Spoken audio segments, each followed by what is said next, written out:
All right, here we go. Game number one. GENG versus T1. GENG gets side selection this time around. Nico ban.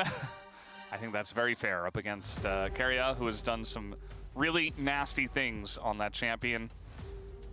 Yeah, it is a very, very strong pick in his hands. The Taliyah will be banned here on blue side. And, you know, Faker on red side doesn't get to have that B1 Azir that he loves to get. I don't know if GENG will give it to him ever, even if they do end up on red side. So Pantheon Azir, see if the Varus is also taken from Ruler. As the Xin Zhao actually taken away from Owner here. That's been an iconic pick for him all year, even though it's dropped a little bit in priority, still an incredible pick. So on red side, you have the bans you have to ban. On the blue side, you have a little bit more flexibility. I think all three of these bans make a ton of sense, and that Wukong that's just up at the top right now over Vi is once again going to get locked in. Yeah, at least it did lose earlier today, which was pretty interesting, pretty surprising. DRX dropping that game to DNF. But still, even after that loss, 14-6. So feeling pretty comfortable about the Wukong first pick. The Trundle is going to be the response. Yeah, you and I were a little bit lukewarm on this matchup directly, but let's wait and see with these two teams what the rest of the larger draft is going to look like before we judge this matchup. As the Rise is going to come through for Faker, a lot of comfort on this pick, and it does empower whatever this side lane for Doran will be if he has an aggressive angle there. Chovy looking for a Galio pick into this Rise. Decides to pivot away.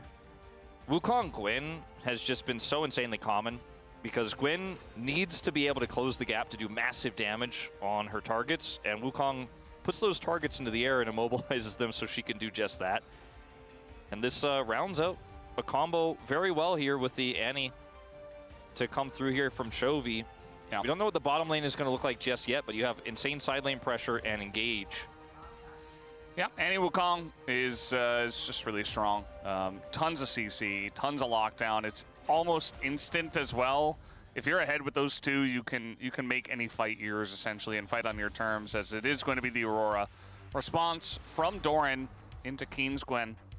Really interesting. This does mean that Rumble Vi combo is available for the rest of the series as well, which did go through this draft. And the Aurora is going to be such a strong lane matchup into the Gwen early. And if there any resources are given over to Doran, he starts to run away with that matchup. It becomes so difficult for the Gwen to have any impact in the game. Rakan incredibly strong when Poppy is banned. We've discussed this a lot, and it's going to continue to be the case. Wukong, Rakan, as broken as Wukong is alone. Alistair comes with this. Keria Bard has been pretty scary. I mean, it works decently well with the comp from GENG, but I don't know if you really want to ban it in this case, because Keria is on the other side, right? You can break some of those combos with the Bard. I wonder what their opt-in is going to be here. I don't think this is really a Jhin draft for Guma either. Jhin actually feeling a lot better for Ruler in this situation with the picks he has at his disposal. It's a kind of tough ban as they just decide to go for the Yunara, even though Annie Wukong is so strong into it. They're just respecting that. If you can avoid it, feels really good. They look for the Jhin anyways, Valdez. Yeah, I mean, it's if you're going to blind something, at least it's got a decent amount of range, and it's extreme comfort for Guma. You were talking about the Bard as well for Keria, so, you know, Jhin Bard has been their go-to, actually, and I think they're just going to go with comfort here. It should work very well into any lane that it's, you know, challenged with here on the side of GENG at the same time, so I don't mind it. It's better than, like, you know, trying to awkwardly pick a support blind. As we're thinking about a bottom duo here for GENG, will be Sivir for Ruler.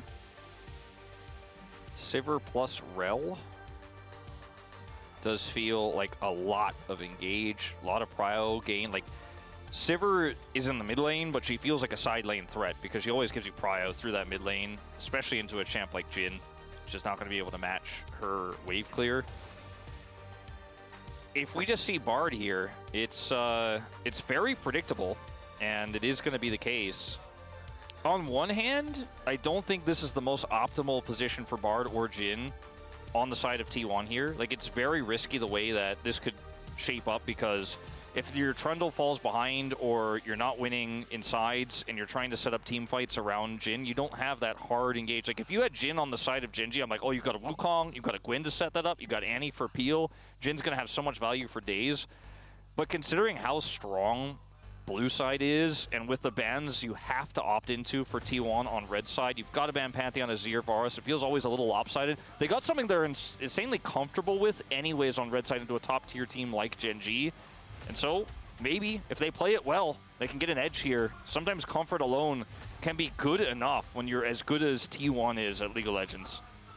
Yeah, definitely a lot of control on their side. It feels like every champion has a way to control and bend the rift. And, you know, they're just going to have to play around that. I do worry, you know, T1 sometimes they they go in and they're like, well, we're just going to fight over and over and over. They're very aggressive. And sometimes you got to put your foot on the brake, which might be the case this time around because there's so much dueling power on the side of GENG in their composition. So very curious to see how both sides are going to be playing this one out. We are ready. Game number 1 of GENG versus T1 starts now.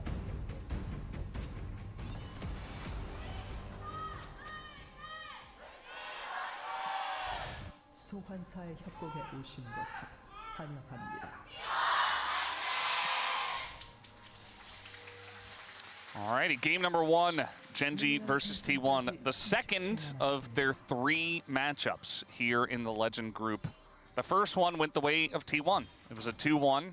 It was very unexpected, to say the least. Yeah, at the time when it happened, it had been after GENG had won the Esports World Cup and MSI. And beat HLE on the first day back. That's right. Coming off of a flight.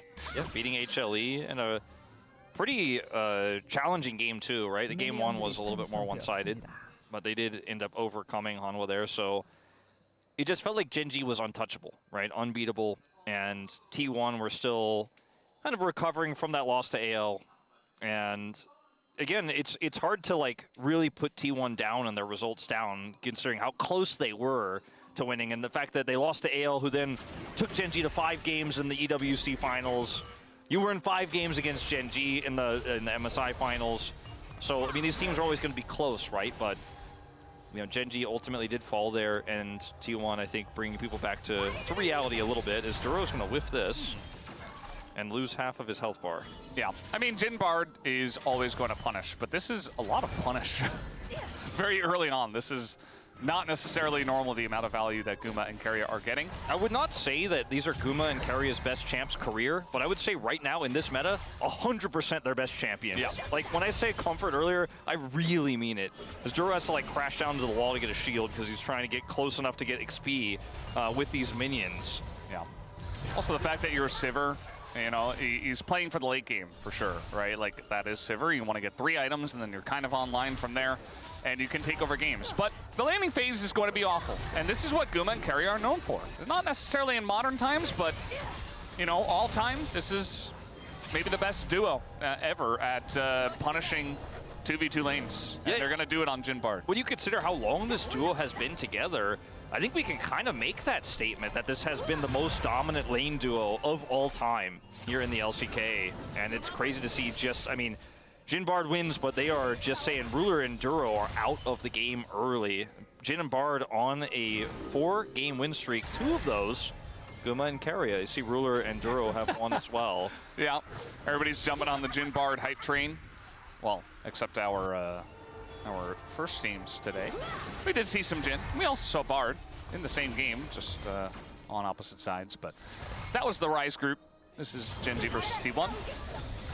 It's not inherent synergy in team fights in most cases for this duo, but it is in the laning phase incredibly oppressive right now. And they both do really powerful things, of course, for team fights as well later on. As, yeah, this is just a crushing lane here. And with the lead that Doran also has topside, I mean, you mentioned it at the very beginning of the game, or right before winning game, like, they have some winning lanes, and they are winning them. And they're supposed to, but, like, this is a huge lead here for T1, and what they do with that is yet to be seen, but yeah, for the start of things, it's going to be double scuttle. I mean, you were highlighting earlier on about how in terms of the team fighting, GENG do have a lot of power. Like, that is very apparent. But T1 are playing T1's game where they just essentially try to win all the lanes and play very aggressively and really squeeze as much value out of the games and the lanes as possible. So very excited to see how they do pilot it from here. It's in Faker on Rise, you know, when you think about him as a player in modern times, especially compared to his old Rise, but I mean, even still, when Rise has had Realm Warp, it's not like Faker's the insane root guy where he hits those that nobody else does, man. He's really maximizing. He knows when to go in, he knows when to rotate, he knows when to use Realm Warp, he knows when to flash out maybe of the mid lane here. Might have to, but he just gets phase rush. He knows OP. when. He didn't have to. He knows the timing. He knows that phase rush is OP. He knows that he's got Bard here now to help him out a little bit, but he is going to miss the cannon. Well, Keen doing a decent job fighting back against what is a pretty oppressive lane, but seems to be going okay for Keen so far, not too far behind. Yeah, Keen is also quite the Aurora enjoyer, so probably very familiar with how to play the matchup on both sides and knows when to go in, take those trades. Guma will catch this wave here, finding himself with a massive CS lead from the earlier 2v2. And this is the kind of early game you want to see, where like everything goes according to plan, no incidents. Yeah, it's like a little bit slow in terms of kills, but it's T1 GENG, baby. It's time to maximize advantages. And that's what T1's looking for here. GENG are going to maximize game time so we can watch as much as possible. Yes, also that. No 2-0s allowed, okay? That's the one thing. Honestly, I don't care who wins. I just want to see a 3-gamer. I think you will. I don't want to curse anything or anything like that, but well, Chronicler's here, so I'm mostly concerned with what he's going to say. He did predict GENG, so he is the predictions master. Yeah. Something to be said about that. We'll see if he is correct once again today. Level 6 here for Doran. Keen is just a minion or two away. There's level 6. Probably not really an all-in angle here. Neither player having exhaust. Electrocute, man. They kept buffing it, and eventually just became this this tool in matchups like this where you're like, ah, you thought you could trade with me, I will auto you, and then your health bar goes small. Yeah. It's definitely very good when you're on a harass-heavy top laner into something like Gwen. Yeah, I mean, you have the melee versus range matchup. You're kind of just you're putting up your metaphorical shield and trying to absorb the blows. Yeah. The Doran shield. Yes. Except he's playing against Doran. He's using his shield against it. Not fair. He went grasp as well on the Gwen, which is pretty common, but I do wonder how many stacks he is going to get into the Aurora. We have seen a couple times where he's just kind of sprinting at the Aurora, probably getting some amount of stacks in those traits. Yeah. Hopefully Sometimes it's more than like 2. You know, sometimes T1 are going to get this first rake with the prior they have, Shocker. Sometimes when I'm playing top lane, and I'm kind of multitasking on my computer, I put that Grasp rune in, I'll look at the counter matchup I'm in, and suddenly I'm playing, you know, Renekton into Aurora, and I've got Grasp or something. You know, what am I doing? I wouldn't go Grasp on Renekton, but you know what I mean. Like, yeah, well, you were distracted. You were multitasking. Yeah. You know, that's the way it goes. Yeah. I have been a victim of looking elsewhere and just knowing my team is not going to communicate with me in the chat anyways. Of course, so. yeah. Anyway, you know, personal anecdotes aside, I'm pretty sure Keen just decided he'd get enough stacks and he'll be fine. I think this is still a fine rune choice. It's been a quiet early game, Valdez. Yeah, it definitely has. I mean, T1 have control and GENG have identified that, okay, we kind of have to sit back, but take a look at this timing. They say, okay, well, Faker's backing. We don't really see owner on the map. They just got the dragon right, so let's try to get some consolation prize elsewhere. They're going to get 2 of the grubs, not all 3. Consider also, too, Valdez, that like Wukong can't really impact lanes pre-6. Yeah. So that's another big win here for T1 when they draft these winning lanes that, you know, it's a soft counter, right, to the Wukong, and that it just really hurts his potential to actually protect those losing lanes. And Owner has a massive jungle lead. He can invade like this. Like, he got double scuttle. He's a level up. He's just going to push Canyon out. Carry is here as well, and he's just going to take more and more away. Who's going to help him? Annie, Gwen, I don't know. Good luck getting over here. We finally, Chovy is going to Well, get a second, maybe. they're trying to set up a play here on T1. You can see it's more of like a vision play, you know? They're gonna Realm Warp into mid, right on top of Chovy, who has to flash. Actually, the stun with the pillar is so cute. That's the kind of Realm Warp stuff I'm talking about with Faker, you know?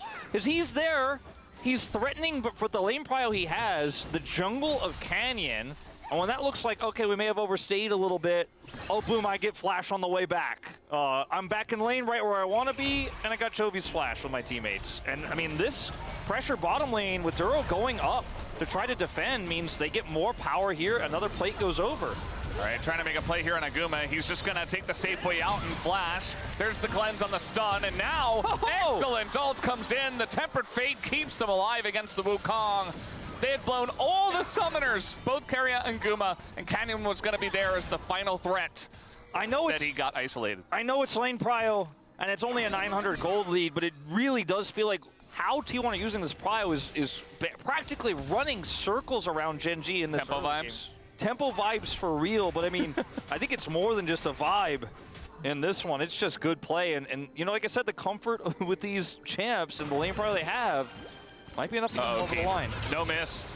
He's in a lot of trouble here. He does have flash at least. He's pushing forward into the turret.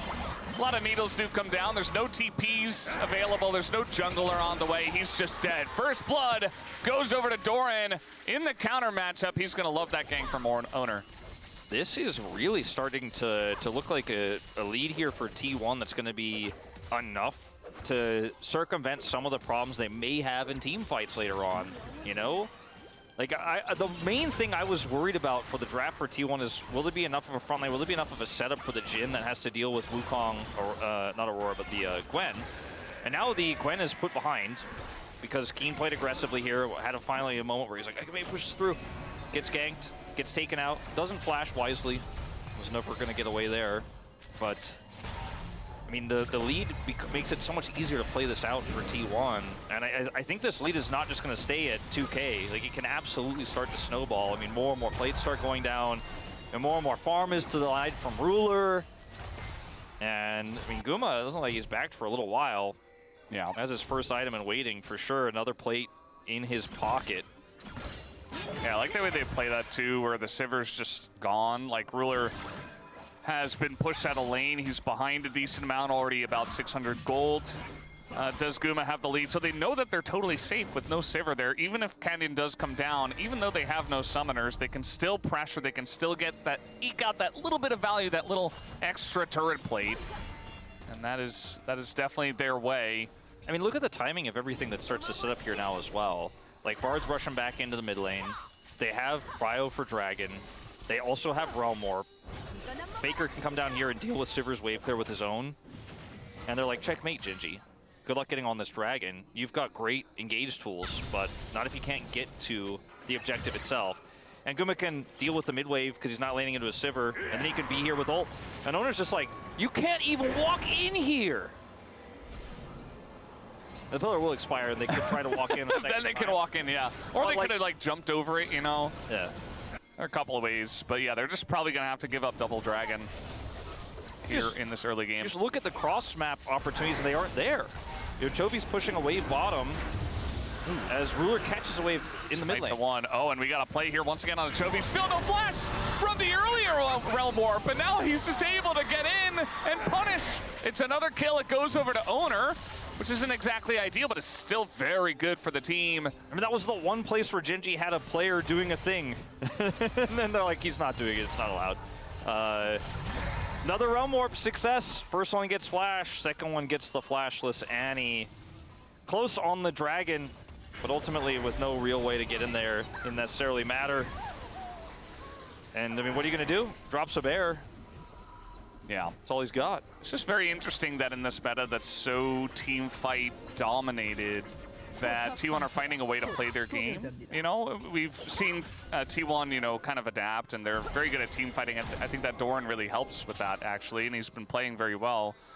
But now they're just kind of going back to old T1, which was games like this. Like if you think about even a year ago, 2 years ago, they would just play games like Varus Ashe, and you just don't get to play the game, and you know, Owner would just gank top, and it would just kind of be over from there. Like GENG aren't out of this one for sure. It's just really cool to harken back to an older meta, an older time where this was essentially how T1 dominated an era of League of Legends. And, you know, I think a lot of people thought this wouldn't be possible with Doran in the top lane.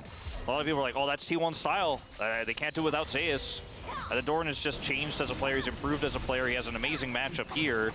But he's eking out all the leads he needs to give them these types of positions. As we're going to have a big fight topside, and Chovy does not have friends. Yeah, just trying to bait him into the fight. Chovy, I feel like Owner even...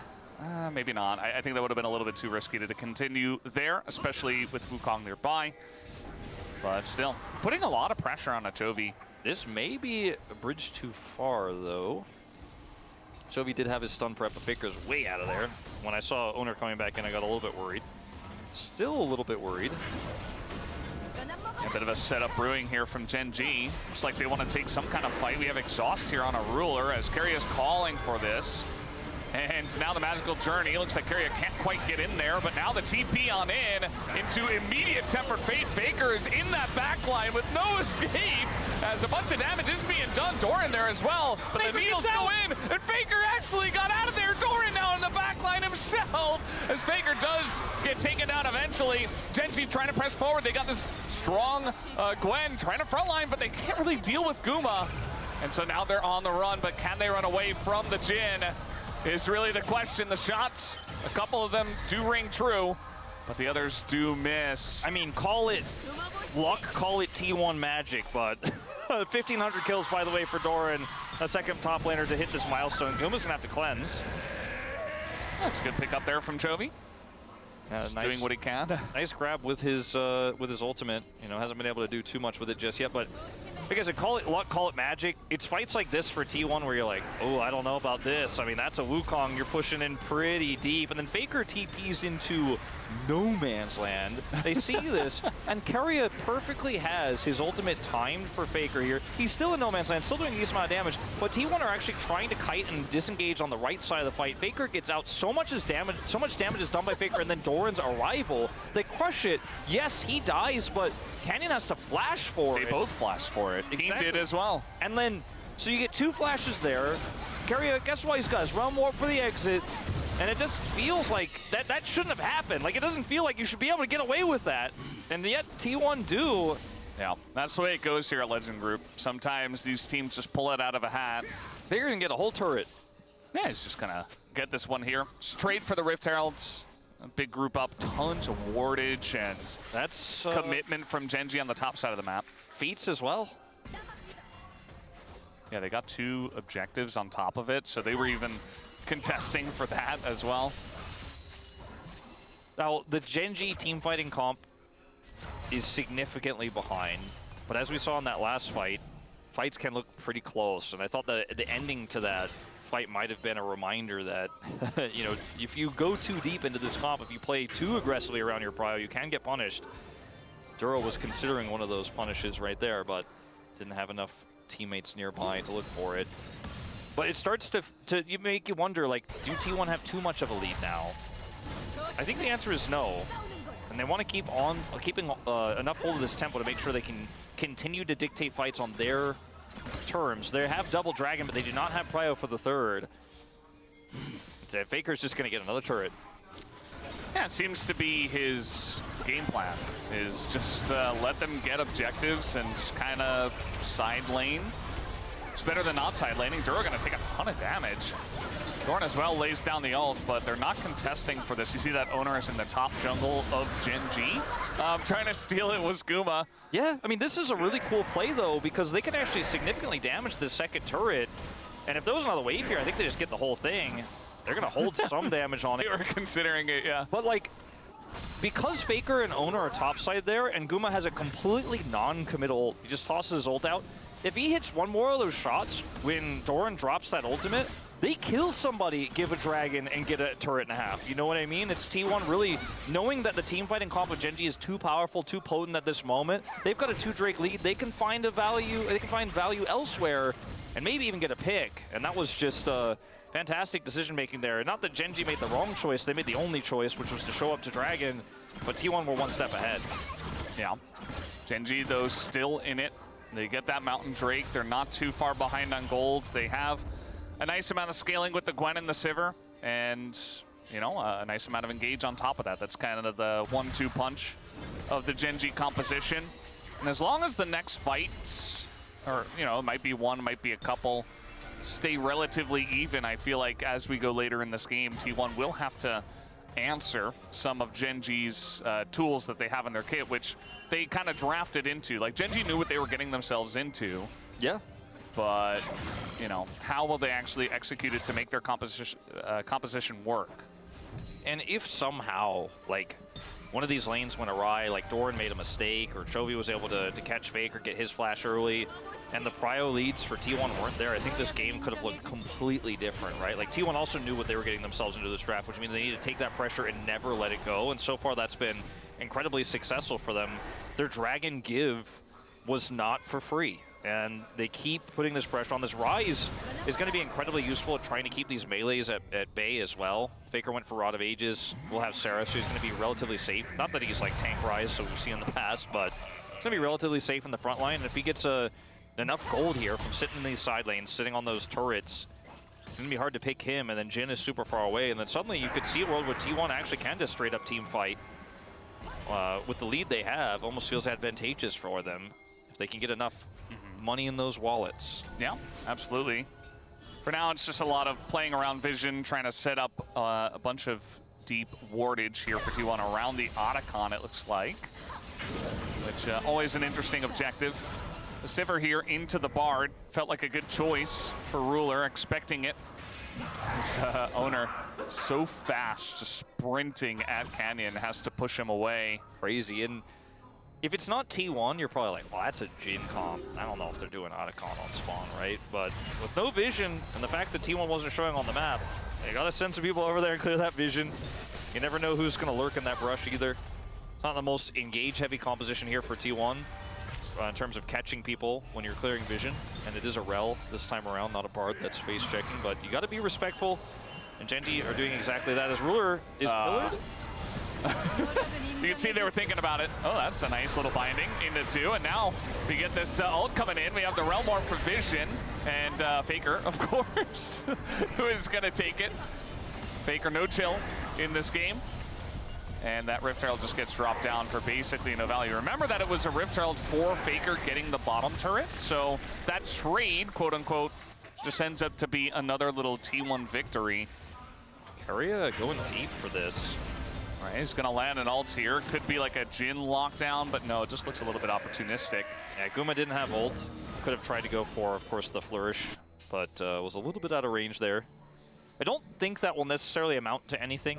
The fact that Keria uses ult for no joy there, especially because T1 I don't think are looking for a fight till this dragon spawns.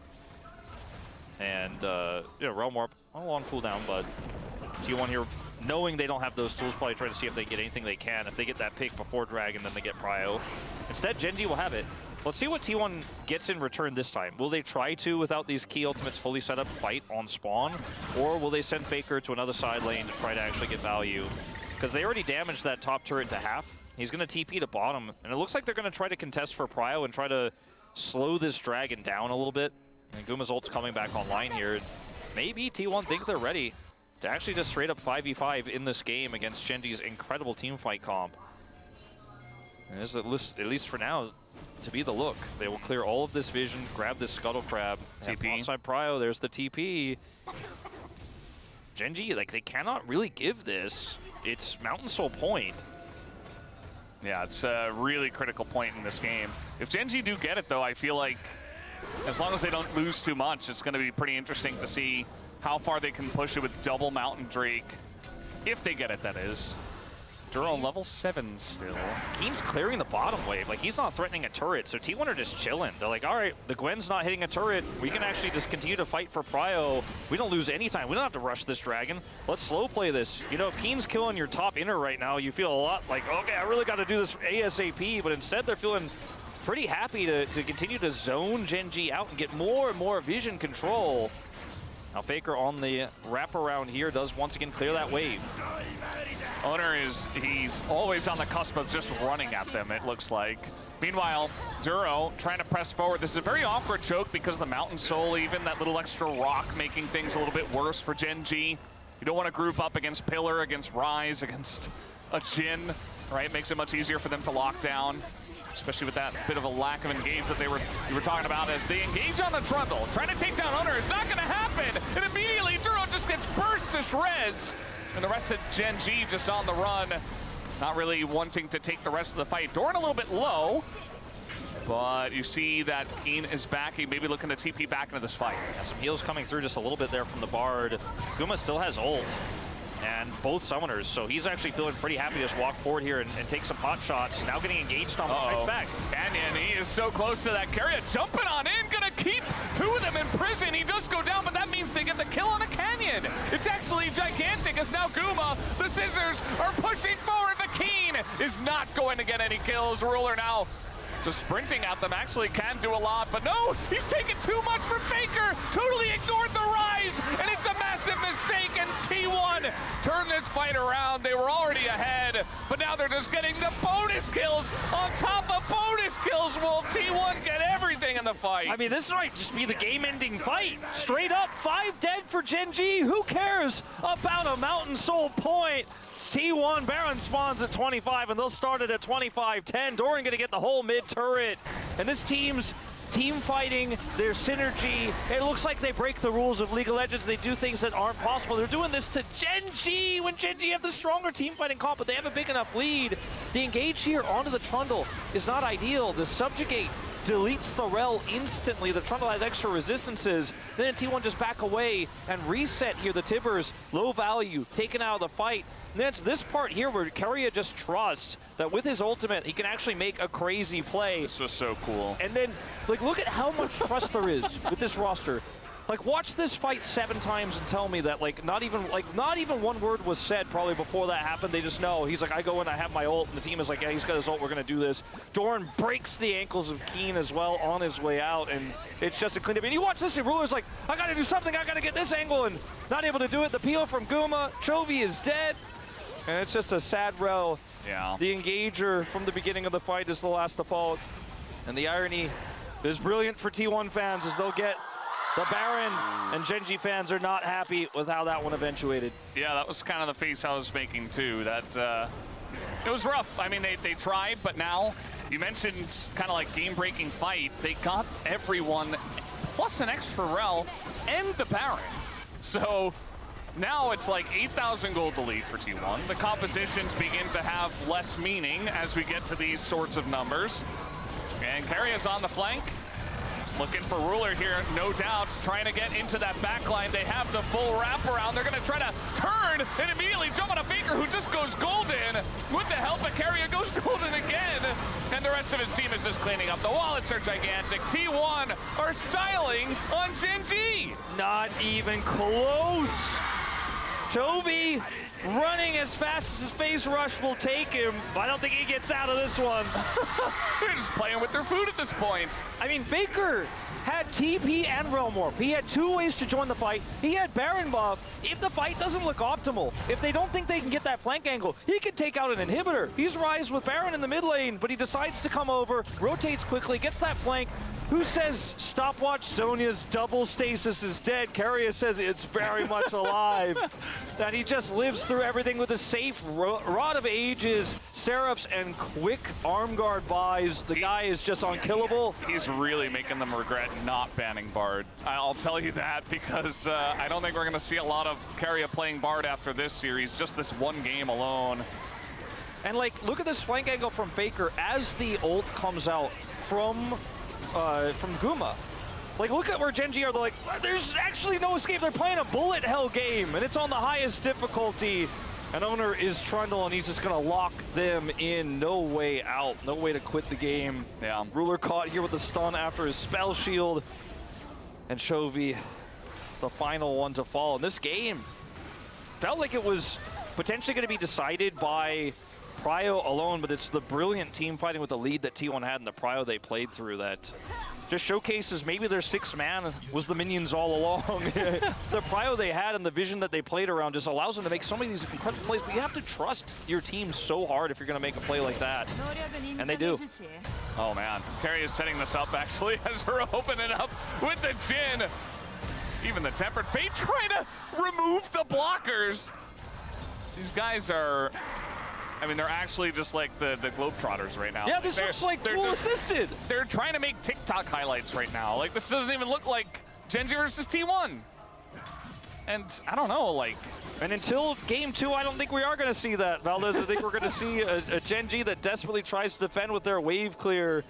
I mean, they've got a Gwen, they've got a Sivir, and they're praying that maybe T1 somehow will get a little bit too Harlem Globetrotters and face plant, but I don't think it's going to happen. They might be more thinking about what they're going to ban in game 2. They won't be banning the Bard, you mentioned. That's Fearless ban for their sake. Faker just hit level 18 before Toby hit level 15. I think that kind of tells the story of the way this game has gone. Like, Faker's played well, but everybody else has played well, and of course the Route of Ages is helping out with that a little bit. It's just kind of insane what they've been able to do. Faker doing a lot of split pushing in this game, yet he was there for every single fight. So, also tells you the way that T1 have controlled the map. I know that people will call us Glazers, but like, it's GENG. Yeah, and it's also hard because GENG really just, you know, we talked about their win conditions, but we just never got to see them. Yeah. Like, they just never showed up. So it's really hard to find an angle to really talk about them when it doesn't even really feel like they're in the game. We could say this about any other team who's facing any other team. They just really haven't had an ability to show any of their stuff. We haven't seen any fight that's really been coordinated by them. The closest one was that fight like at the blue buff on blue side, you know, where T1 went in aggressively and Faker barely got out. Like, that was the most fight GENG's had, and they didn't even really walk away with a W on that one either. Right, trying to make a play here once again. They're really trying to bully Ruler. It's very obvious. They're like, okay, we got a target on this guy's back. And now GENG down 13,000 gold, looking for the angle. Oh man, just dropping Aurora ultimates on top of Toby's head as the shots ring true. The owner just running at them at this point in time, gonna remove some blockers. There's the stun, and Ruler's dead. They get him first again. And yeah, T1 really just styling on them at this point, just having a lot of fun. The fans are getting a great kick out of this game, at least on the T1 side. You saw the facial expressions of the GENG fans earlier. Didn't look great. This is just a dominant victory, no two ways about it. I feel like we didn't see GENG at all in game 1, and T1 making a statement here. Keen doing a lot of damage, but I think with him being really the only one left, it's not going to matter here, Valdez. How do you recover from a loss like this? I mean, GENG's played a lot of tough series that went the distance this year. I think they're the team that can handle it, but I don't know, Valdez. The crowd favors T1. T1 with incredible comfort in this first draft. And I didn't think that they were going to be able to out-team fight GENG unless they got a massive lead. And I didn't think they'd be able to turn that lane lead into 4,000 early. But they did. It was a largely bloodless early game where they generated so many advantages. Faker's side laning, his Realm Warps. That was one of the best coordinated games of League of Legends I've seen in a while. Says emergency dopamine explosion. And I mean, when you're getting like 15,000 gold leads, kind of does feel that way for the side of T1. And I mean, I'm just hoping, you know, I said at the beginning, no 2-0s, a close series of fun back and forth. And I mean, it was kind of a fun game just to witness what T1 were doing to their opponents, but it wasn't very close. There wasn't a lot of League of Legends played, it feels like. I love to see some of these low damage numbers. Like Faker, 13.4K. Where's the damage to turrets? It was quite high. Where's the flanks that were successful? That number is quite high. Mind you, T1 win game 1 on red side as well, Valdez. So if it goes to 3, they'll have blue side for the final. Yeah. Skipped overtime to come do overtime at LOL Park. Says that one. Waiting for the fan meeting later. And boy, will there be one. We'll see what happens, though, guys, after this quick break in game number 2.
어떻게 되긴 하는데.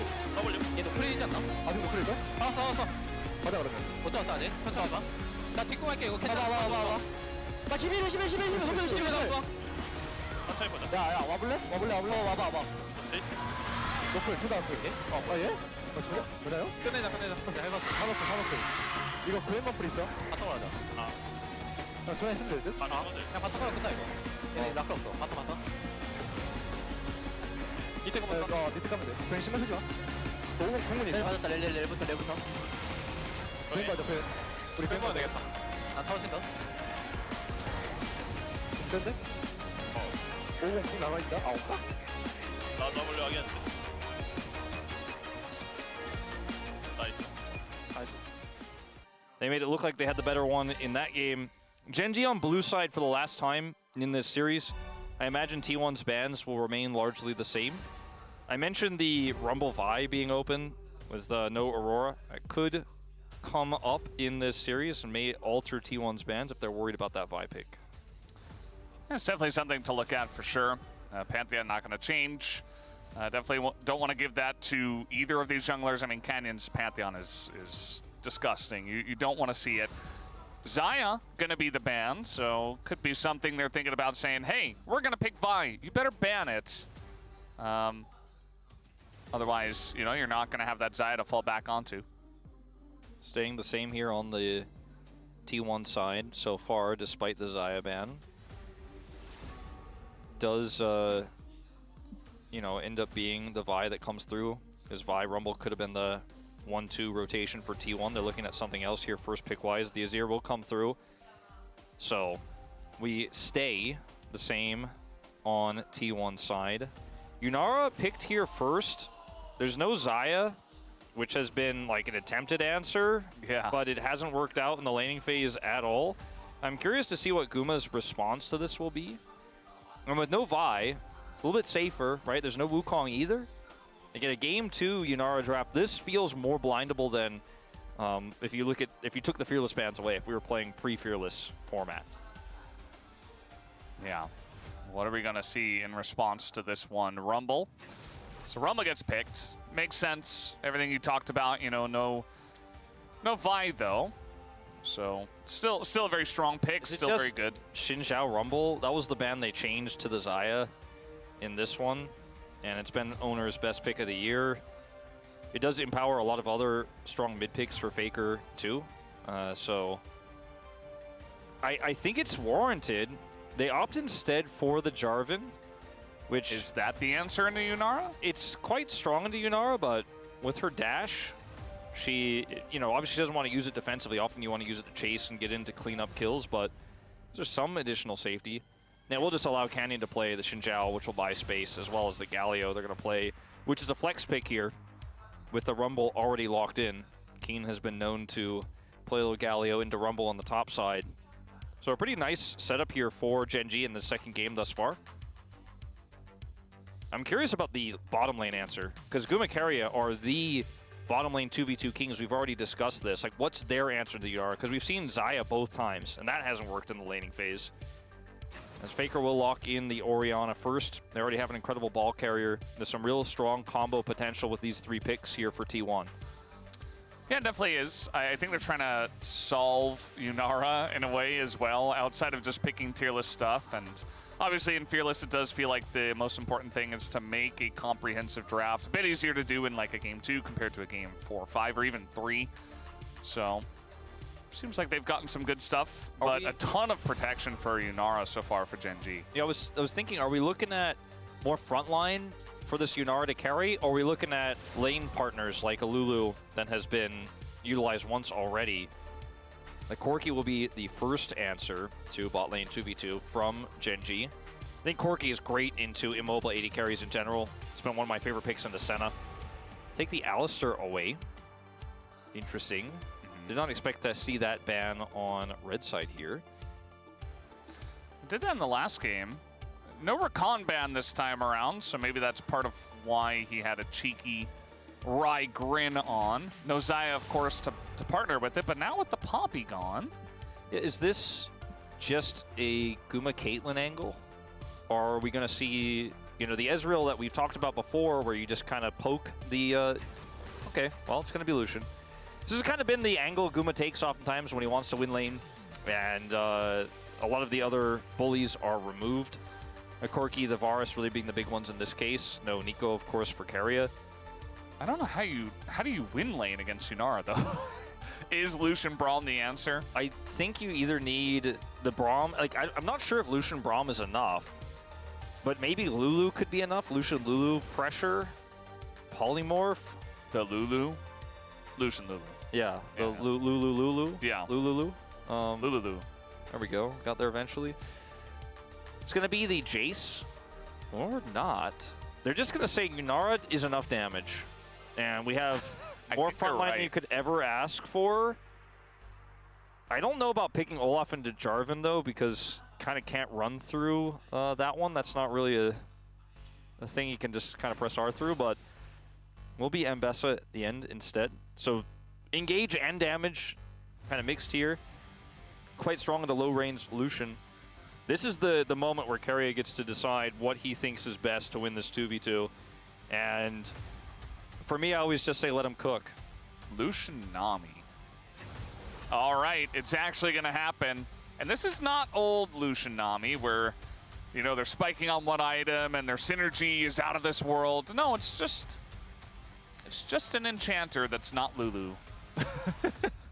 Yeah, I mean, considering the amount of ways that these melee frontliners can get on top of your Rumble, on top of your Lucian, perhaps the peel of the tidal wave could be arguably more teamfight value.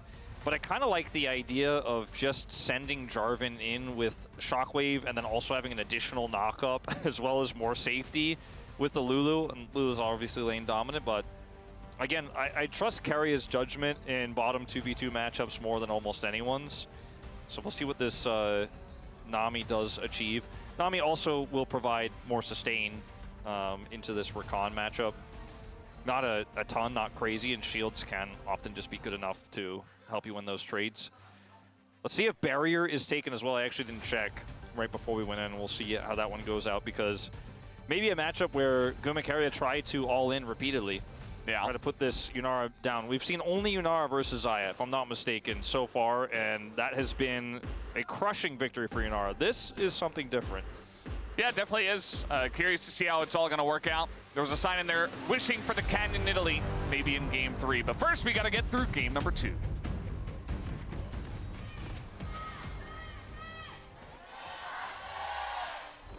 소환사의 협곡에 오신 것을 환영합니다.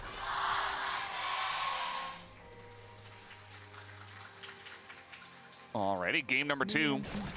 Series we expected to be very close. Started off with a mega stomp in game number 2, hoping that GENG can turn things around and make this a more even series. Hoping for that full set today. We have an awkward level 1 with Jarvan. Guma goes straight to the tri-brush down there. Thought that was a relatively risky play, considering the level 1 prio in this matchup is really big, and might have been multiple members waiting for something like that down there, but they could have also been where that ward is placed, down in the bottom lane at the center, where that action often happens, and where every Korean solo queue game starts these days. We don't just group on the buff anymore. Yeah. Well, Lucian Nami, in terms of the amount of burst damage you have, maybe it's enough to get them across the line against this Yunara. It does feel like Yunara lanes kind of just hit level 2 first and have the range advantage, and then you just kind of sit back and lose. But yeah. Guma and Keria are trying to have a different approach here. I mean, the Electrocute on Lucian tells you everything you need to know about why he's chosen this pick. You know, it's often the Nami in the past who would pick that Electrocute. Not this time. Guma is going in. They got that extra airy damage. Nice sidestep from Ruler. Small things like that are so significant, especially when you already have that heal from the quiver. Or quill, excuse me. Yeah. What is it you called the quill? The... What did I say? He was a scribe? Yeah. Best scribe. Level 2 hit here from the side of Guma Keria. There's that Electrocute, and immediately we see Yunara losing lane. It is possible. Ruler, though, is going to step up as they hit level 2 themselves. Does feel like Nami's also a good choice into the Recon. Just able to do a good job of poking him out. Just really hard as Ruler to maintain your 8 stacks to Q to actually look for those trades when you have to give up level 1. Oh, Guma. What a move right there. Yep, very slick. Duro definitely could have aimed it slightly better, but at the same time, They're down heal. he knew what he was doing. Going back in for more burst damage. I mean, the Airy procs are starting to add up here. Guma still has barrier, obviously, but Keria having the heal gives him additional speed. Potions are traded here, as this is just a war of attrition at this point that Guma Keria are slightly winning. And all eyes are bottom lane. We aren't watching any other matchups because this is where the real action is happening. And Guma and Keria getting a little bit low on mana. And that may be the end of this aggression. I think the level 3 being hit here, Ruler and Duro have kind of weathered the storm. Yeah.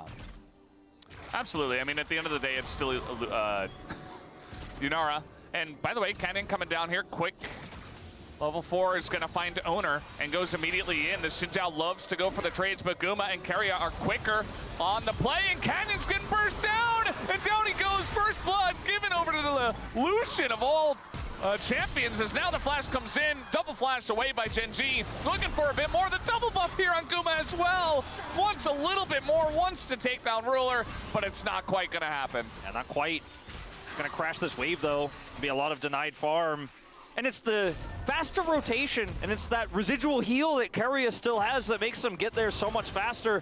They're going to crush this wave as well, get a second crash through. So Keria, Guma have prio, right? Canyon's here first, but he's seen. And they instantly just run up and heal. And Canyon uses his knock-up onto Owner, and he's just dead. Like, it's just that simple. Duro tries to come over for the assist, gets the knock-up to slow the approach. And yes, flashes are traded here, but it's a 1-for-2 in favor of T1. Guma then commits his and is unsuccessful, so that's one small consolation prize for GENG. Yeah. But start to look at that CS advantage. It's already stacking up a little bit here. And you're feeling pretty good about the solution pick so far. Yeah. I feel bad for Canyon because in your mind as a jungler, as Xin Zhao, you're just like, yeah, well, I win this 1v1 100%. But he really did underestimate how quickly Guma and Keria could get over there. And the prio that was in the bot lane also, you know, props to the T1 bottom lane for being able to win that summoner war, which you did talk about, which kind of enabled this all to happen. So now you've got double buff on Lucian, and we kind of have a good idea of where this lane is going to head, in which direction. Also, the lane is actually pushing into T1, although they're immediately pushing that back. So that's irrelevant at this point in time. Yeah, relevant for like 1 second here, but ultimately won't matter too much. They're not afraid of anything. Just don't get hit by those bubbles. Ruler buys a Cull and a refillable potion. It's rough when you miss everything, and then the Lucian with double buff just gets to run at you, and like with electrocute. You have a refillable pot and a Cull. He has a pickaxe and double buff. He got the kill. He is the winner. And he got that extra wave, and now looking at it, might have just been the extra gold he needed to pick up that pickaxe there. And Ruler's out of the game early on. And this is starting to be so much of a lead that it's not like, well, he scales later, don't worry. They've got a comp that's set up, by the way. They have 3 melees for this Yunara to be the Fountain Laser in the end game. And if she just can't get off the ground, you've got nothing. You have no damage in this comp. You have absolutely no way back in. Well, especially from behind. That's what I mean. Like, if Ruler's out of the game, like, Plane doesn't get off the ground. Like, if the Ambessa was able to get something going, if the Galio, you know, who does look to be going a bit tankier, which makes sense with the Ambessa and the Yunara, but yeah, if they all fall behind, which at this point, you know, the top lane is okay. Like, maybe Keen's got an angle, but yeah, this bottom lane is bleeding big time, and T1 got the first dragon as well, which is Infernal. I'm just worried that this game might turn into a little bit of Game 1 vibes, you know? Yeah, I mean, it kind of feels like it already has. In terms of the tempo, now obviously it's not 3 crushing lanes and tons of deep vision skirmishes happen in GENG's jungle yet, but I do feel like we're a few more aggressive trades away from that. And, you know, you saw Chovy rotate over towards Dragon a second ago. You know, he had ult. It's one desperate play that fails for GENG away from this game just being done. You know, if Chovy goes for a play like that, they try to deny Dragon, and this Fed, I mean, already accelerated. Let's not say Fed yet, but accelerated Lucian gets another kill. Chovy's pushed out of the fight. They give up the Dragon and lose a fight as they try to desperately force it. Then the game just ends, right? So GENG need to, like, make sure they can cut their losses. They need to tourniquet hard and just try to survive and get this late game Yunara to the late game somehow. And that means you're going to be giving up dragons. If you could steal even just one dragon away as Canyon in this game, you're like, okay, it's cool, I'll die for it even. I need 5 minutes. Yeah. I need anything. And maybe they earn it. Curious to see if GENG's mental is doing okay. That's kind of the first thing I always like to check in on. Obviously, okay, looking for this. Guma going in alone. Big mistake here. He will immediately be punished as Barrier comes through as well. Just wasted, gives the kill over to Ruler, who is now right back in the game. I mean, a flop like that, that's all you need. Carrier was not anywhere nearby. Trying to make a play in top lane. Doran all by himself. Thought he was safe with his team taking the grubs nearby. He is actually going to live as they continue to go in on the Doran, who's going to touch the wind, becomes lightning. The damage, though, not quite enough to take down Canyon. But with red buff, I think eventually they get the job done. Meanwhile, Faker is getting bullied here in mid as Duro went for a little gank.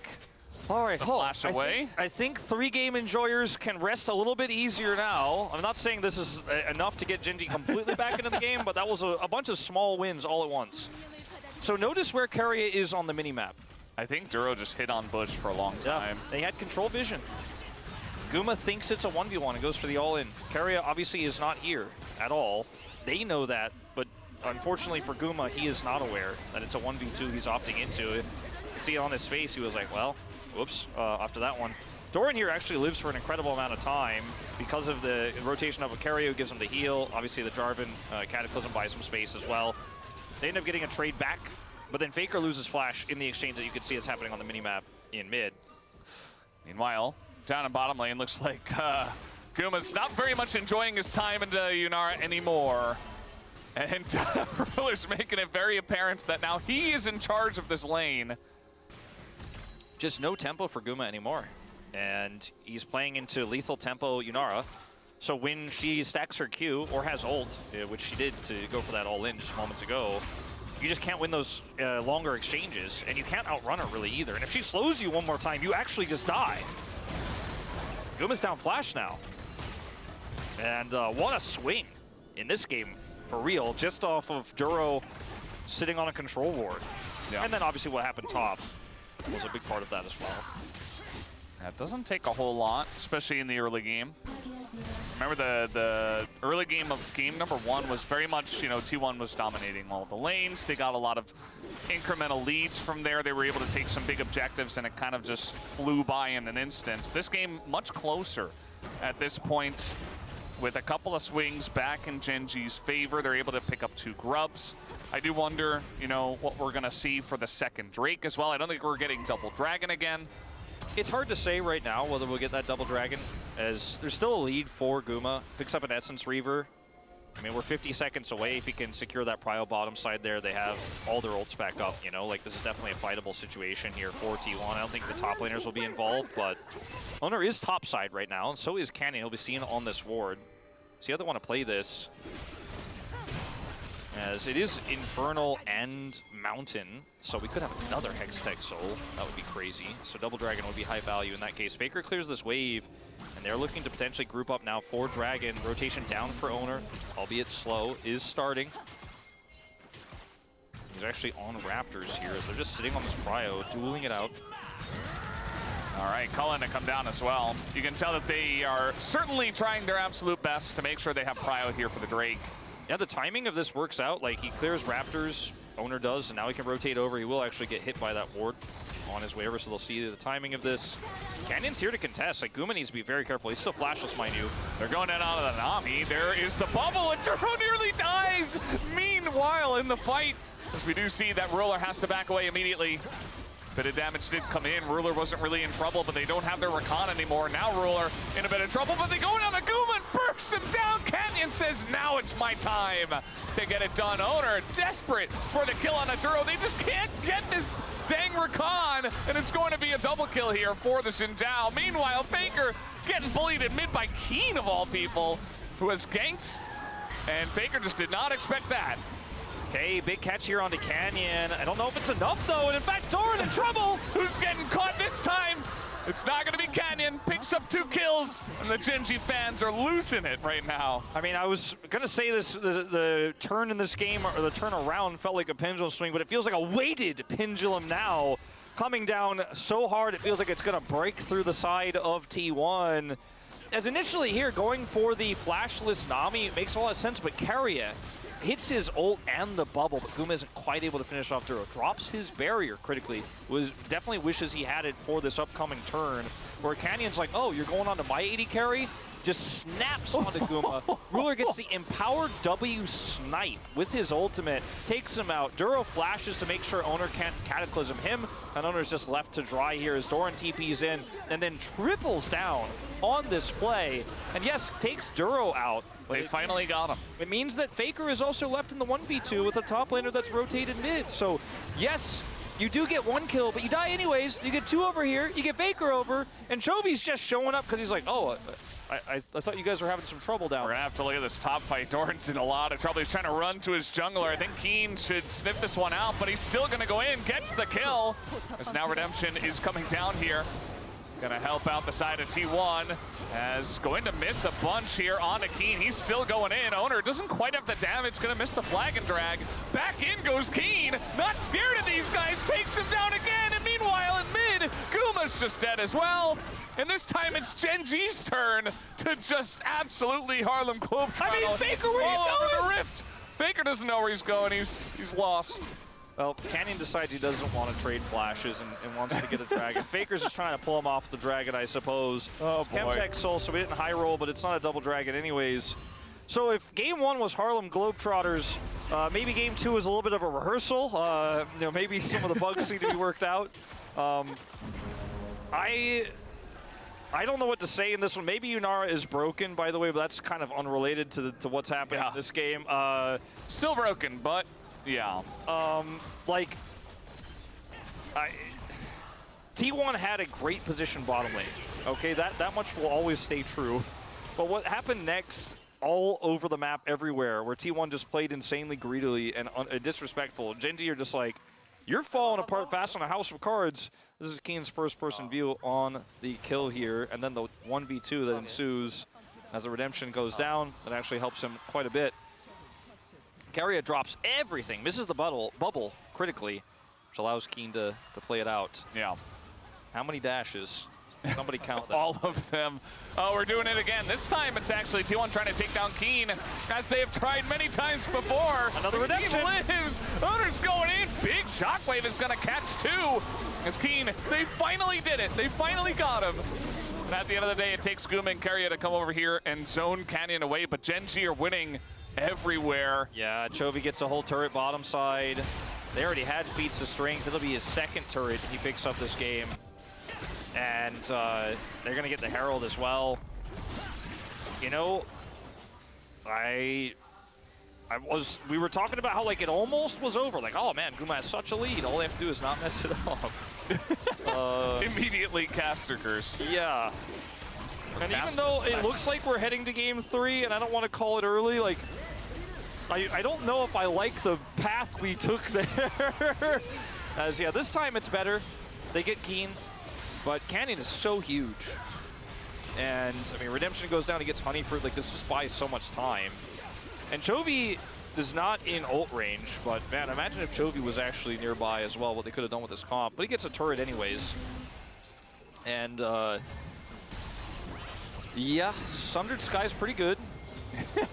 Yunara also. Are they trying to kill Keen again? Yeah, and guess who's here? Keen's best companion. Really trying to kill Keen, and I think this time they did it. The damage is there. He's not able to get all the different dashes and procs and all the fun stuff, so they did it. They finally got a clean kill onto Keen, who has been just terrorizing them up in the top lane. Wants to defend this turret, deny a bounty, but I mean, Owner is here.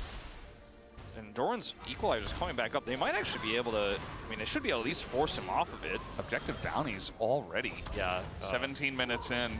But I mean, Chovy gets a turret in exchange, and sure, the bounty makes it a trade up for T1, but are you really gaining that much? I mean, they don't even get the turret yet, in fact. Yeah, it's just a little bit. A TP. I feel like the bigger issue is that, you know, while T1 might be able to keep this a little bit close, they still got Electrocute Lucian against Yunara. Yeah, I mean, that's... So it's like, And if Ruler had not been able to get unlocked in this game, I think our assessments earlier were correct, right? Like, this comp just isn't going to function, but now he's 3-0-3. Went Kraken Slayer for Runen, so he'll have his spike, his big spike. whoa, wait, what is happening? They want to kill Keen again. Keen's got a pretty good read, but how long will they hide on bush? How long? He's like, I'm just going to go up in the lane and... Until it's worth. Bye. Are they still there? I think yes. Yes. They're still there. They're absolutely still there. TP's are, even Guma's here. He's just able to come in. That's 2 kills and maybe 3. Oh no, GENG, what's going on here? Is now trying to ult away. He actually will be able to. Nicely done by Chovy to make the best of a bad situation. That should finally be the turret for T1 in the bottom lane. This game is just wild. Yeah, I want all T1 GENG Game 2's wild ride. Can't handle this. It's still a giant lead for GENG, but like the tactics at play here, Wolf. Yeah, do you think Faker was the one who gave the call to hide on bush? I would say yes. I would say yes as well. I would bet big money on it, in fact. This is just really unfortunate. They sweep, they go in, Guma shows up, and I mean, it's just a routing of this bottom lane, and then Chovy is barely able to get out here. The timing of this with Phase Rush as he avoids that flag drag to stop his ultimate. He just barely gets out, because I mean, he's like a few frames away from being a third casualty down there in the bottom lane. Yeah, if Keria was actually a robot, he would have stopped that. Sometimes I think he is based on what I see, but yeah, now I know it's not true. Can we kill Keen an additional time? I mean, the damage from Doran is actually pretty legitimate at this point, as now it's going to be the flash out. Owner getting sped up, but they say, okay, we'll just take the turret instead. Meanwhile, the Drake is going to go over to GENG, so they get that first Chemtech Drake. So right now, I want to remind everyone, because T1's had a few wins in a row, that's still a 4,000 gold lead. And Herald is crashing in mid. And I do want to remind people that right now, T1 is doing everything they can, which is focusing the isolated soul laner and taking turrets and not fighting 5v5s. Because they need to somehow get this deficit back and get Guma to a third item here and look for some big combos with Jarvan. Like, they need to be able to kill Yunara in team fights, that's the main thing, but they're playing into the same front line, right? But right now, they cannot 5v5 into this accelerated Yunara at all. So they're kind of doing anything they can to hide on bush, like make them play topside, just ignore any objective. Luckily for them, it's Chemtech Dragon. They have an Infernal Dragon already, so just stay away from those GENG members, and hopefully things will get better later. Sure, Ruler is great at late game, but he's already kind of good now, so hopefully we can kill him with our Jarvan Orianna combo. That's the hope, that's the dream, that's the prayer for T1 taking a 2-0 here. As, it definitely does feel a bit like a prayer, right? GENG are, it feels like they've woken up a bit after the game one. I say that, Canyon does have to flash away. So T1, they're not going to take the avoid route that you were mentioning, Wolf. They're going to take the, well, we're just going to fight you at every turn. I mean, in this case, they had the better setup. Like, GENG were completely split. Like, Ruler was not there, and T1 are ready to pounce, so they get a flash. I think if GENG are set up as 5, you can't make plays like that, but when T1 are first on the objective, they can hunt summoners, and hunt they will. And, I mean, still, now GENG are going to reset. Now they are S5, and now they can start to get control over this area here around the dragon. It's not up, of course, but start to threaten these inner turrets. I mean, this is the kind of control GENG has right now, and Ruler is ready to fight. He is going to press R. Oh, speaking of which, Keen immediately finds the backline. Faker in a ton of trouble, has to just flash out of their owner. He's the sacrifice for the rest of the team. Doran going to get charmed up. Keen actually going to go down, though. Did GENG push too far? Bit of burst damage does come out, but Ruler a bit low. Chovy looking for the turn. Chovy, he's got the angle, but everybody tries to flash away. They only get the Nami. Still, it's going to be a pick as they look for Faker as well. Canyon on the backside here. Faker just going forward. Knows he's dead. And GENG find 2 more.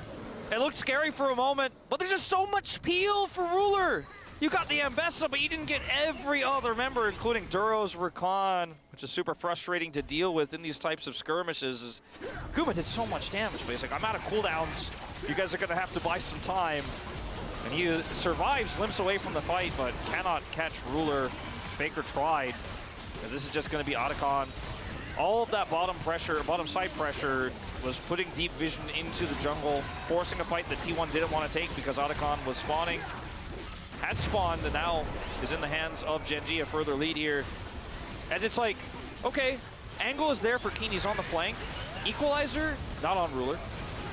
Owner, Cataclysm, kind of on Ruler. Ruler's health bar, yeah, still full.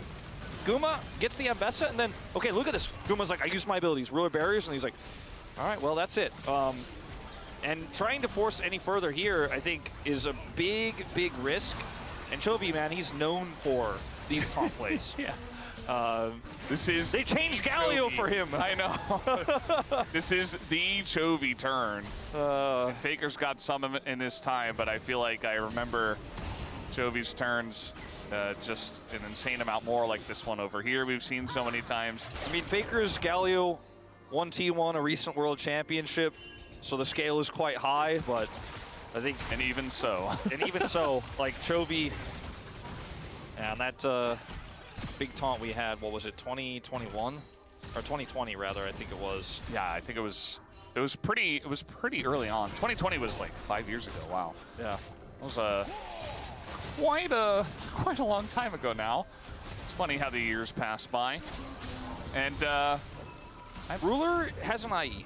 So that's the time passes by. Sometimes you blink and Yunara has her 3-item spike. Yeah. And then you're like, oh, it was kind of hard to kill him before, and he did a lot of damage. And now he's like just gonna one-shot people. And then like it does AOE around him, and Kraken Slayer's gonna proc.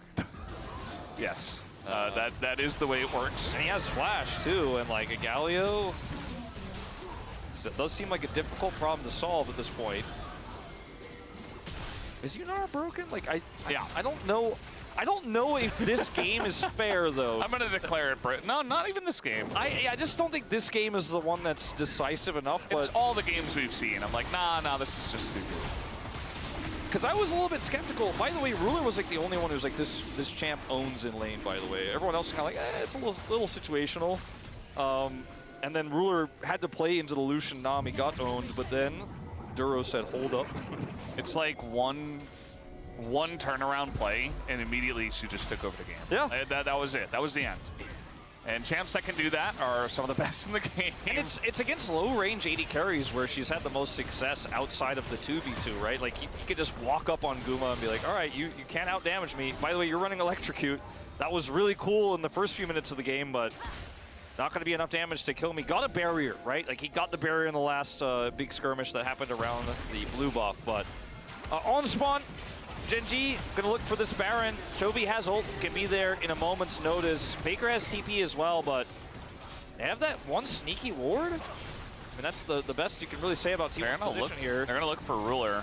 I think they're gonna try to wombo Ruler, but I don't know if they can. Meanwhile, the turn is coming in from the side of GENG. They want to just go for the fight here. Meanwhile, Faker's gonna go down.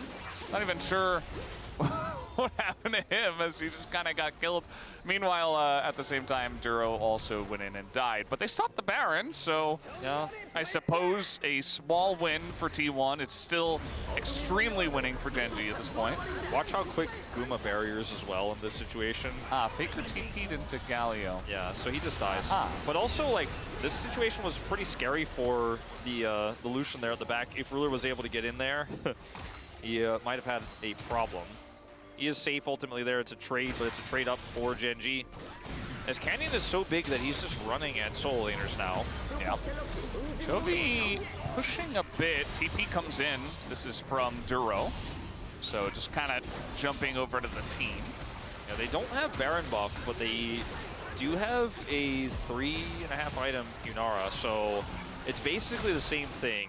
Kind of just group up. Maybe it's better, I don't know.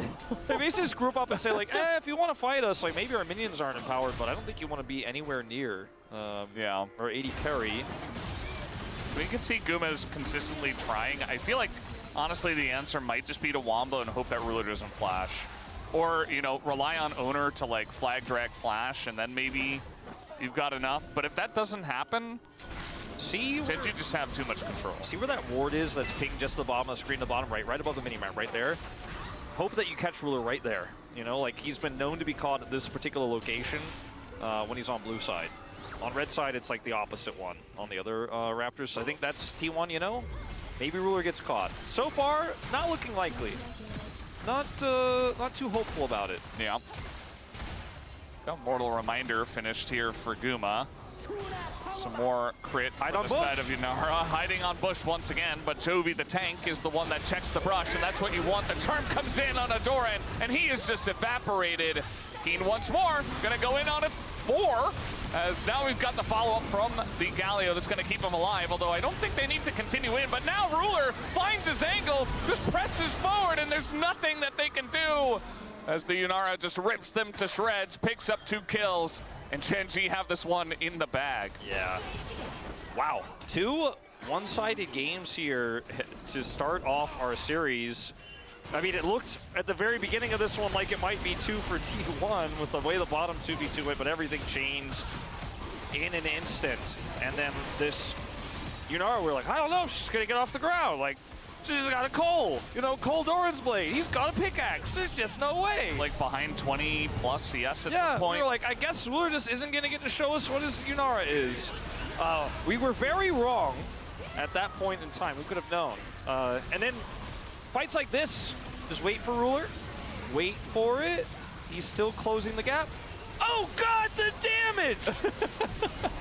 Guma's like, hold on, I can get up. No, you can't, no chance. Not even close. Yeah, 9-0 and 4. And, you know, I kind of like the way they played that. It was like in and out, absorbing damage until everything had been used, and then Yunara gets her chance, and it's just GG. Owner, yeah, you're going to get Mega Cone engaged on. Make it kill number 10 for Ruler, and looking for even more, as Canyon will pick up a 6th kill of his own. I do like how you mentioned how well that was played by GENG, that last fight we had in the replay, because basically T1 were backwards leapfrogging to try to maybe jump on Yunara, but it couldn't happen as Faker is just... Yeah, well, he's going to be cutted out and killed. The 7th kill goes over to Canyon. Man, these games, Ruler's just running at him, eating a culling to the face, doesn't care at all. And yeah, the game is over. Game 1 was extremely one-sided to T1. This one is the same one-sided to GENG. Yeah, there was like that 5 minutes that T1 had, and then it was just over. And we're going to a Game 3. Our wishes come true. Here we go, Game 3, 30 minutes here, almost on the dot. T1 routed.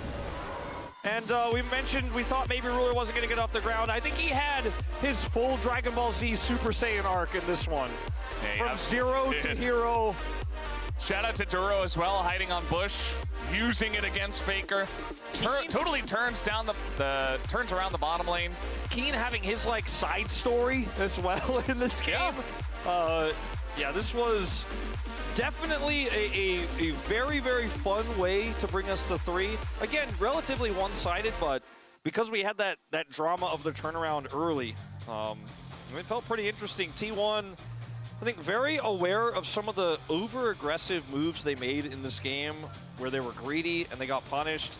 This is, I think, not the kind of game that you walk away from feeling like, oh man, I guess maybe we aren't the better team. You're like, oh, we made some big mistakes. We definitely know exactly where they were. Yeah, same for GENG in game Exactly. 1, honestly. It's like, well, we kind of drafted ourselves into a hole, and then we just lost every lane, and okay, guys, let's go Game 2. It's like, so that was Game 1, and that was also Game 2. It had like mirror situations. It does mean that T1 will start Game 3 on blue side in Fearless. So it's definitely an advantage. I'm curious to see how they'll use it. Indeed. Bit of a banger on our hands here. A full 6-game day to end it out. T1 versus GENG, the second time of asking. Yeah, here we go, guys. We're going to take a quick break and have the space. We'll be right back.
일단 사용 먹고 아, 이거 쫄래? 아, 쫄게.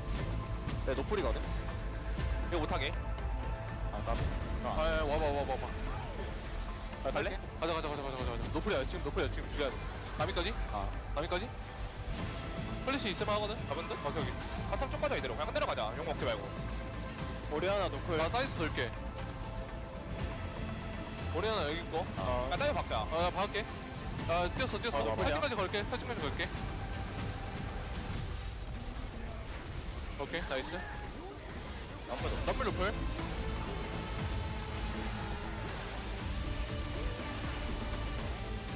하나 많았어. 너무 맞아요. Then maybe Rula gets the Varus, right? So Talia's banned right away because Faker's like, well, I am hoping you're going to play that game with me. And I'm hoping that, you know, maybe that happens and Chovy doesn't have the Talia to answer. And See it will her. be matched. Yeah.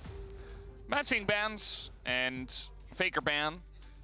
Chovy ban as well. Just feels like we're not going to allow those players to play that. No Yone either. Just not going to happen. Sejuani sees play occasionally, usually only with Yone nowadays. Yeah.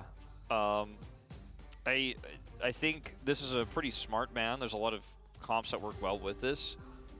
The most open-ended thing in these drafts to me is the 80 carry pools because we had the Yunara, right? The Jhin, Sivir, and Lucian. So there's a lot of scaling carries left. The Varus, I think, becomes so high prio as a result of this.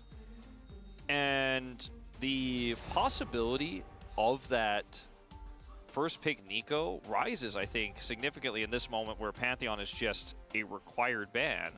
If they leave this up to trade for Nico, I'm not sure if that's really going to be equivalent value. And I wonder what else they would consider here. Yeah. I mean, it just feels like you have to. I think they were just trying to mess with the order maybe to keep them guessing, but especially with that Alistair ban, this feels like a done deal with the Nico coming through. That seemed very obvious. Yeah, I mean, this was kind of your read from the start when you and I were talking about this earlier, and it just comes true. Seems very, very powerful here for T1. The Corki feels nice here because it's quite a lane-dominant pick, and Valkyrie gives you a lot of outplay potential in the lane itself, but it's just a safe pick in general, and also weakens some of the other 80 carries that are left available because they're all pretty immobile. And he is given the nod. He's going to get locked in. Jungle pick. A little bit tricky at this point in time. I think you want something that has really strong mid-jungle synergy. Yeah, it feels like some of the prio picks definitely going away. The Vi is still available, Yeah, so that one... It's kind of feeling like when you have Corki to follow up on anyone who's CC'd like so easily from so far away with tons of bursts, like you go Vi Ahri feels good. Nocturne with no Orianna, no Aurora. Remember when Nocturne Nico was just absolutely disgusting? And now we've got a Silence alongside of this. Just blind against the Vi ult. Yeah, that's... So now you have basically Nico, Nocturne, Vi. That's crazy. I try to Valkyrie this. I do think that it's still a viable Ahri angle here for Chovy if he's bold enough to play it. Annie is gone. Annie would also feel pretty amazing here in this situation. Instead, just going to look for the Duro Nautilus lock-in. This keeps things really open-ended because let's not forget that with the Silas lock here, Chovy could play Corki mid. It's not common, it's not meta, but it's certainly something that he has insane mastery of. That's a good point. And like now you're really kind of wondering like, what are they going to play with Nautilus bottom lane into our Nico? That's a tough matchup, but will it be the Corki? Probably. And it makes you wonder if maybe like something like a Smolder could come through for Chovy. I mean, there's so many different ways that GENG can play this draft now. And I think the Caitlyn ban is very intelligent into Guma here. Yeah. Zion's still available as well. Could be another thing they look at in terms of comfort for Guma. Yes, Rakan is gone, but Guma can just play it by himself, especially into Nautilus and Vi. So You can play like almost anything here. I do love this Twisted Fate ban. Can help deal with the Nocturne. What if Guma ends up playing like Jinx here? I think you have so many different ways to get that initial reset. If you have the lockdown to come through, that could certainly be something you opt for. Because the Xayah ban feels too obvious. Like, I think that will definitely come through. unless they have something else in mind, like a safe top pick for Doran. It's an MF. I mean, in terms of Wombo, with the Nico, I guess so. But certainly feels a little bit weak into Vi Nautilus. But if they can't get on the MF, then I suppose you could get some decent value. But an interesting angle there. I don't think it's going to be like a Smolder mid pick, but it's a curveball that could be thrown here by GENG. The most obvious one feels like Ahri, right? But it's not a ton of consistent damage in this comp just yet. The Corki will be when it gets to the later stages. The Renekton ends up getting taken away since so much of the power budget is going to be bottom side here for T1 with this, whatever is with this Nico, frankly. Will likely win the lane into Nautilus and Corki. Again, assuming that's not a flex. Chovy discussing a lot here, though. Yeah. Before the lock-in. Could be about what you were just talking about with the flex. And they're going to keep it up in the air with the Yorick lock-in here. So, the flex Corki. I mean, you really could still just run, you know, first strike Corki. It's not great setup with the Vi, but with this Yorick coming through, playing around sides a little bit here, going to be kind of tricky into Nocturne Sylas. Aatrox. That seems like the best bet. Jax, a similar story. And we have seen Aurelia attempted in this matchup as well, but I do think this is something that's a lot safer. And when you have something like a Jax that gets empowered, like if you start to win that side and you have a Nocturne and Nico as well to follow, you just can't stop Doran. He's just going to demolish the whole map. Let's see what that 80 carry is going to be. It's been hidden from us for so long here in this one. It's got to go with the Nico. Xayah is what he's saying. Yeah, it seems like it's a Xayah lock. It just seems too free, especially when the Yorick is shown like this. And you have like so many ways to get on top of the enemy champions to give you, like you don't have a distance problem here in this game. You have safety and the enemy comp is also relatively low range. Like Corki rockets aren't really going to be a problem for you. So are we going for hard all in to try to match? Or are we going for scaling? Is he going to pull out the AP Ziggs? All right, the Ziggs is going bot, you would have to imagine, 100% right? 100% into Xayah, so that Corki flex does come through.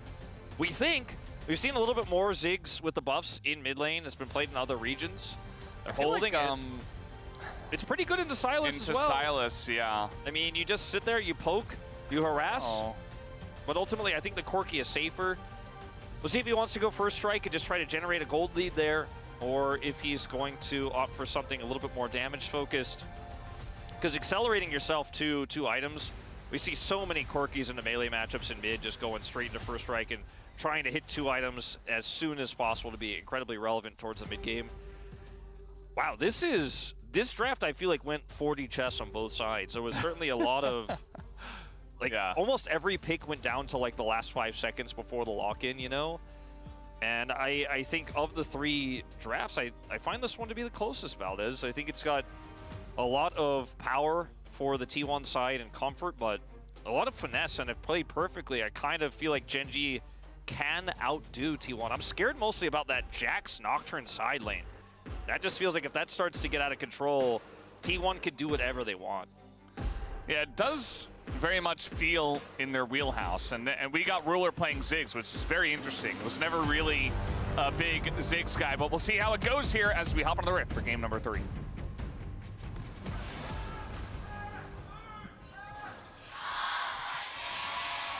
소환사의 협곡에 오신 것을 환영합니다.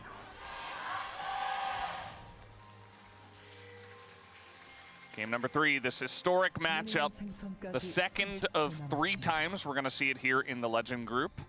Next time will be, mark it on your calendars, I'm taking a look here, match 47 on August 30th. So, there you go. About 3 weeks' time. Did I say 47 or? It was 147. Oh, over the wall. Here's Faker. Sylas, very good at level 1, but he's kind of alone at this point in time. Doran does move up, and he will be okay. Got keen to skill a donut at level 1. Yep. Ghoulie wall. Yeah, it's crazy because what? MSI 2 matchups. no interaction at LCK Cup and EWC means this is right now the 7th matchup they've played, right? 2 in regular season at the beginning, then 3 here. Oh, 4. Okay, well, anyway, no math on stream. Canyon. Timing of this is really rough for Canyon. Doran going to receive an emote from Canyon, who now is going to go towards the blue side of his... Oh no, he's looping back actually. Yeah, just gonna take a later start on this one. The ward he has seen, so we'll be able to path around it. Got him. Fully walled! Nice, Keen. Also trading grasp stacks. Surprisingly tricky to hit that sometimes, a Ghoulie Wall. And you really got to know when they're going to go in for that auto. Yeah, the delay is can be rough at times. Scariest Nico got banned out twice by GENG from blue side. Man, Keen's making Ghoulie Wall look like it's the Gragas boop to Jax in this one. Gonna counter-strike me? Not quite. How do you like this hula hoop? Yeah, I mean, Keen's Yorick very strong. This Doran's is Yorick also insane. This is one of those picks, by the way, for Owner, where over the years we've been like, oh yeah, he does occasionally play that. You know, he pulls it out from time to time, and now it's super meta, but he just keeps stacking up those niche Nocturne wins, and now that it's super meta, you're like, wow, yeah, he does have an over 90% win rate on that champ. That's kind of crazy. Canyon, you're level 2. And you are at half health. Yeah, the Nocturne started on the blue side. We're getting a big zoom in here from Jonah Strong as our Vi player Canyon's going to realize, hey, I should probably do my Raptors. Well, he knows he'll be seen, of course, on this ward. Owner's just chilling as another Ghoulie Wall. He'll get at least a push deck this time. Looking like a little bit of a lost polar bear in this one, in this early game, as he has half the farm of Owner. Canyon, that is. Oh, I was going to say, like, wait, why is Doran a polar bear? No. Going back to the jungle situation here, where he has been thoroughly shut down, let's say, slowed down. Ooh, the Valkyrie value here from Chovy. He went Conqueror, and he is trying to conquer this 1v1.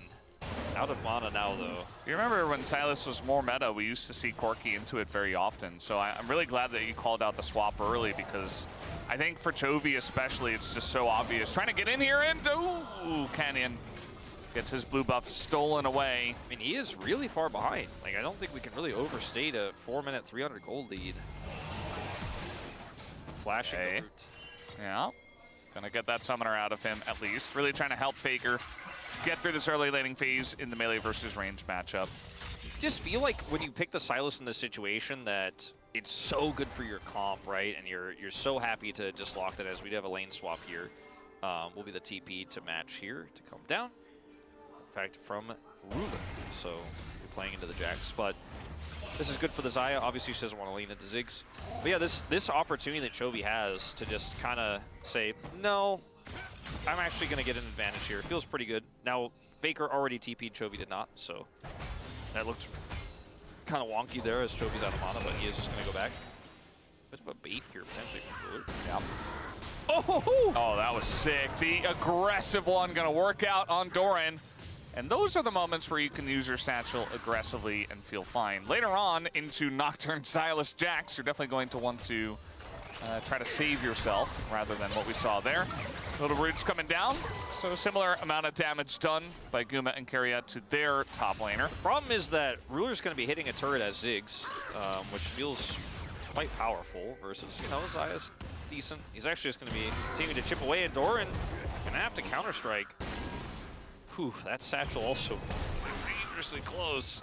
And Doran can't really stay here. He's trying to farm, but he doesn't really have an angle. Keen, on the other hand, kind of similar, but obviously in a little bit better of a position. Nice damage here from Keria.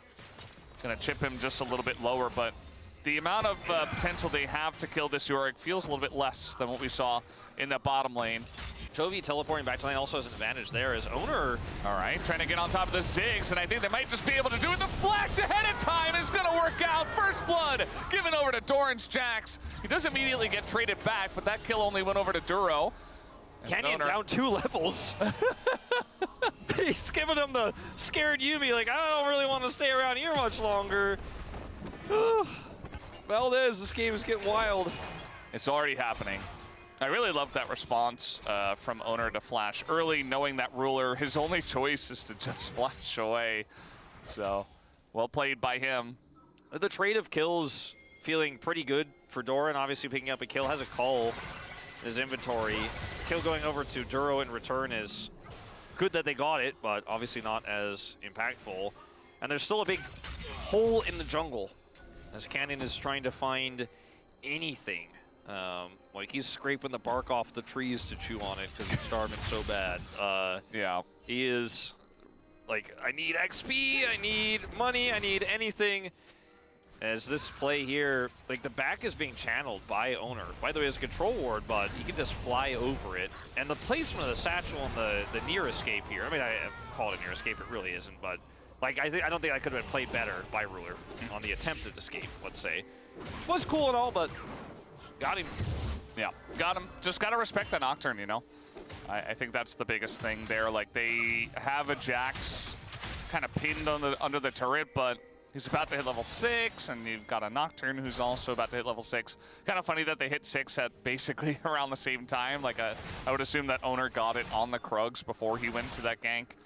So maybe they didn't expect the Nocturne to be that far ahead, or rather Doran to be that far behind, but ends up being the death of Ruler. Yeah, if you're looking at Canyon's XP bar as the judge, you're certainly not going to think he's level 6 right now. Yeah.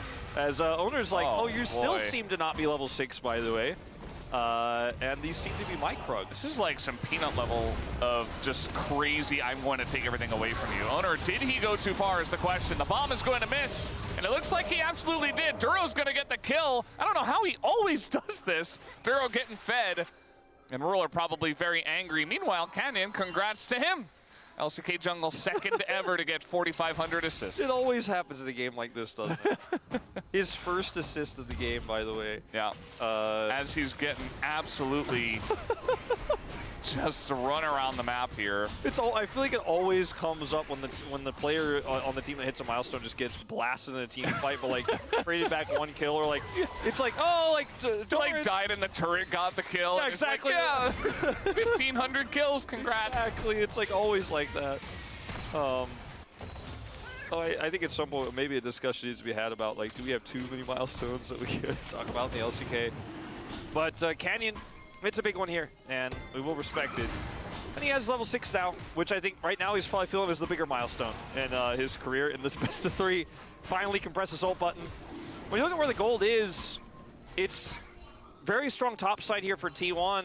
Bottom side is where the favor is for GENG, and Guma's going to get some more money to even that out, in fact, take a lead himself. This fight's going to get a little scrappy on Dragon. Or maybe, no, it won't. I just wanted to do the play-by-play handoff just in case. It's, and over to you, Valdez. Yeah, take it away, Valdez. Well, they got the Dragon. They absolutely did. They got it real good. So the Ziggs, very good pick into the Xayah. I mentioned it before, Ruler not the most prolific Ziggs player of all time. Guma, he is Xayah with Featherstorm and Flash, so there's the Flash, and there's the Featherstorm, but now we've got the pull on in, and he's just dead. Meanwhile, got a Nocturne trying to save, and a TP coming in here. As now the ultimate does go in, stolen ultimate here from the side of Faker, and Duro looks to be very much dead. Keria wants a bit more. Gonna get this route down onto Chovy, who takes a bunch of damage, but they know they don't have the kill pressure. Ruler comes out of nowhere. You just stayed there in the top side. Oh, the flash aggressive satchel is crazy into the wall, and he immediately dies. But it was awesome. Yeah, Keen here, just gonna be farming this one out. Nothing crazy happening on the cross map, but that was a wild set of plays because like Ruler decided he was gonna channel back. He had TP, so maybe if the fight went longer, he was hoping to come in there and actually look for a re-engage or to rejoin the fight. Looked like that TP scared me for a moment, like, oh, we're gonna have a real fight. Canyon says, hell no, I'm out of here, by the way. I'm happy with one. And like, Ruler decides to join the fight instead of fully backing there, which gives them the opportunity, and then Faker with a really cool re-engage himself. Like, it was just one of those scrappy fights where it ends up being a relatively even exchange. Owner will get 2 of these 3 grubs, which feels fantastic when you have the Jax Nocturne in a game like this. Critically, by the way, look at how Duro plays this. Sets up the root after the flash. Exhaust goes down. Ult comes through here for Guma, and then gets the dredge, so doesn't have to ult at all in this situation, and can then use it later on for this fight they're looking for. So Ruler's kind of hanging out over here unseen, and Chovy and Canyon are coming up. And GENG kind of make this decision like, maybe we can actually win a fight here as Duro sacrifices himself, Ruler decides to unchannel the back, and then it's the ult onto Faker here from Canyon. Ruler shows up, and they're like, ooh, better get out of here. Faker flashes to get stunned to the wall, then perfectly places his chains to take Ruler out, so it ends up being a relatively favorable trade there for T1, but still, I'd say about dead even as this game state is as well. Yeah. It just feels like it could go either way at this point. Chovy getting pretty fed himself. He is the most fed member in the game. He's 1-0. He is Chovying very nicely here. 124 CS in 12 minutes with a decent amount of action that he has been a part of. Just picked up his Trinity Force. And meanwhile, Faker on the other side kind of just getting by, you know? Well, I mean, he's got a dash cannon, which he does. I'm happy to see because we've been seeing so much Rod Silas, and I just don't know if it's, especially with the game, not the game state more so, but the composition like this, you kind of just don't want to be going, aha, I hit level 15 now, and I'm going to be closer to 16. I think you really want to just try to hone in on every possible engage angle you can. Against a, you know, relatively quick-moving comp like the Corki, it's hard to lock down. I like Dash Cannon here. But yeah, it's not as impactful in terms of damage and immediate value as that Triforce will be. Obviously situational. Mm-hmm. A little lull in the action. We had so much weird action. Oh. Oh. Very close. Sometime bomb too short. Yeah. Ziggs needs to hit the gym, I think. A little bit of pressure up here on the top side, big wave, but not really capitalized on. Owner has ult, and they, I believe, actually did see him start up that blue buff, so they're kind of like, I don't really want to hit a turret. I'll let the minions do that, and we'll hang out. Like, Canyon's also shadowing up there, so if they went for it, if he disengaged there, maybe they could turn. Ruler is getting some value into this Xayah, but I feel like he hasn't really threatened him or really put him down in any way. As we have a bit of that skirmish I was talking about eventuating now. Yeah, trying to get in on the Yorick, and that should be enough, but guess who's here? Canyon for the turn, and he is going to make the play happen. Keen extremely low, but continuing on the play. Owner wants a bit more, and he'll get killed instead. Canyon just takes him down, and Canyon immediately gets his revenge. And that's the kind of play I was talking about. You know, Canyon's coming up there. And it's also one of those things Chronicler mentioned is, ooh, Guma. Uh-oh. Yep, Featherstorm response. Good answer. Not a fun time into the Ziggs. But it's kind of like what Chronicler was talking about earlier, where these teams know each other so well, but GENG just has such a great read on T1. They're like, I think Nocturne's looking for this. Let's sneak Canyon up there. We got the stacked wave on the top turret. And as ships pass in the night, TP escape from Keen.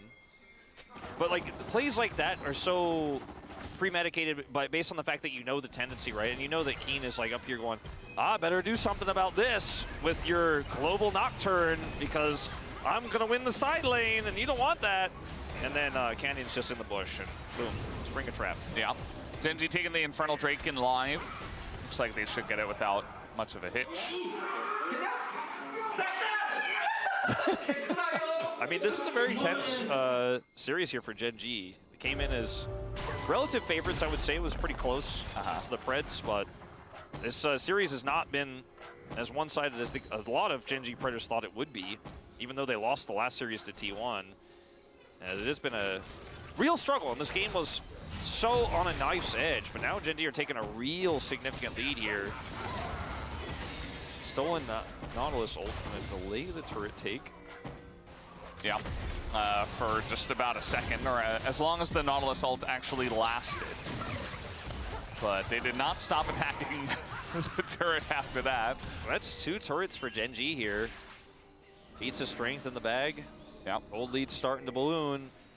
T1 need to play through this Jax somehow, but that last 2v2 did not go their way. And that was where they were strongest, right? Their top and jungle was the lead they had. They no longer have that. Yeah, it's definitely a bit of a sticking point for them. Definitely want to get Owner And Doran ahead, and that's going to be the satchel to take down mid turret. So you said 2, but it's actually 3 in pretty quick succession. Faker's like, maybe I can do... No, I can't. Chovy gets here. He's just going to kind of run in here up against Doran. There is a little disengaged cone in the ghoulie wall. And Keen says, I don't need that cone. Yeah, with Doran nearby, I think he's very happy to continue to play here. And honestly, if they get the Nocturne ult out, it feels kind of like a win after getting 3 turrets. Chovy's chilling in the bottom lane. Keen's like, come at me. A big commitment there might be all GENG need to get further advantages on the map. He's just going to back away, though. Because there's like, GENG's kind of gotten, they're like gated right now in terms of what more they can get in side lanes. They're like, like all the turrets. And like, I guess we kind of back and chill and we'll wait for an objective. Dragons in 3? Ah, yes, Chemtech Soul for my Ziggs. Yeah. All you have to do now as GENG is hold on to your lead and don't overextend in the side. And they should be able to maintain like 2,000 to 3,000 gold lead before that next objective fight. That, like you said, they're not that fussed about anyways. Just don't take any fights that are less than ideal. This is going to be an interesting call. They are going to just say, we can break the barrier. We're going to get another turret. We can break that base. You can't break that base. Well, they're trying. Ruler is here. Yeah. We're not in satchel range or anywhere close, though. I mean, they can break it down bit by bit, and with the Ziggs and with this amount of a lead, I think that GENG actually can slowly but surely break that base. I mean, they can get some ults out here as well, potentially. There's the Nocturne ult first. And a steal the Nautilus one as well. Not really going in here is Owner, just elects not to. Gonna push them away. Maybe they get a maiden on the back of this. No, not even that. GENG clean with it. And they just say, oh, it wasn't looking good for a little bit. We got some value and we back away. Yeah, we pushed and got half a turret and 2 ults. And we just walk away. And if T1 don't respond... That's Legend Group, baby. Yeah, but like if T1 don't respond, they lose the turret. And if they, T1 decides they're gonna, we'll just side lane instead, and we'll push that bottom turret and get some money, then you could even potentially lose more, right? So it prevents T1 from making a play in this lull state. And there's no inherent cost because it's a Ziggs comp. The speed at which GENG can get that turret and then walk right up to the inhibitor turret. If Faker's like, nah, I'm gonna do my thing around my side, they're like, nah, I think you're coming over here because otherwise we win this race every time. And the value we're gonna get out of an inner is greater than what you could get on these outer turrets that are standing. T1 have no turrets at the moment. The top turret, the only one that's really close to being taken out. This is still a game that could be won by an overextension in sides by GENG, but with how cleanly they've played the lead they have now, it just doesn't feel like they have any intention of never letting it go. And we've seen what both of these teams can do when they have that macro lead. It was mentioned on the space after Game 1. GENG more known for those types of controlled games we saw from T1 in Game 1. And not the same exact scenario, but the same kind of lead. And GENG are just like, I've got a line of wards in your jungle, so I can see everything you do, so you might as well just farm under inners. Yeah. I Yorick push you in. I Corki push you in. And I just play the entire map. The rest of the team just spread out, get vision, get control. Over what? Well, we look for picks. We try to bait out mistakes. We get a little bit of chip damage into this top turret. Looks like they should be able to get it with the Ziggs. Yeah, because all you got to do is get into satchel range, and then you drop that satchel, and now you just take Otacon. And what angle does T1 have to approach this? Like Nocturne walking through with Nico, all of this vision. They can't get here fast enough. Who do you engage on? You got to get past Duro first. He's the bouncer. TP from Jax.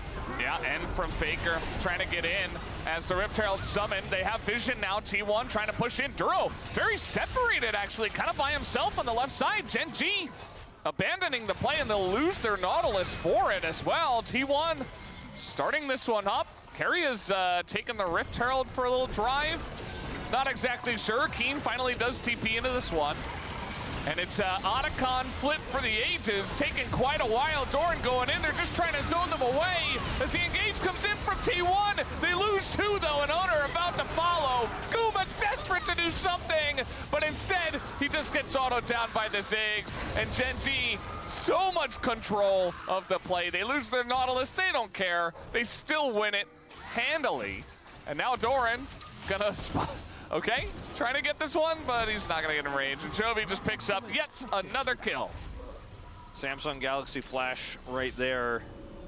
One of these T1 remembers, one of these T1 players remembers that World's Finals vividly. But watching this fight again, you know, like they pull the Nautilus away with the jungler. So for a second I was like, okay, well they're gone.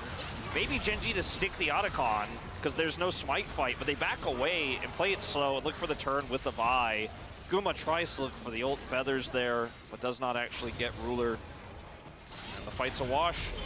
All right, trying to make a play here onto the Corki. It looks like Chovy, with this flash, is going to use it to get away. Meanwhile, Duro is just kind of left out to dry once again. Tons of damage, though, coming out from Ruler. Meanwhile, Faker has a vendetta against the red buff instead.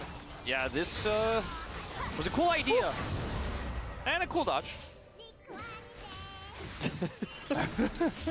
All right, trying to make this play. That's actually very good. Ruler, maybe a little bit overconfident here. He is going to be traded out. And that shutdown goes to the Xayah. Meanwhile, Owner is going to be zone 4, and Doran is just in the front line. Yeah, I think GENG are handling this just fine.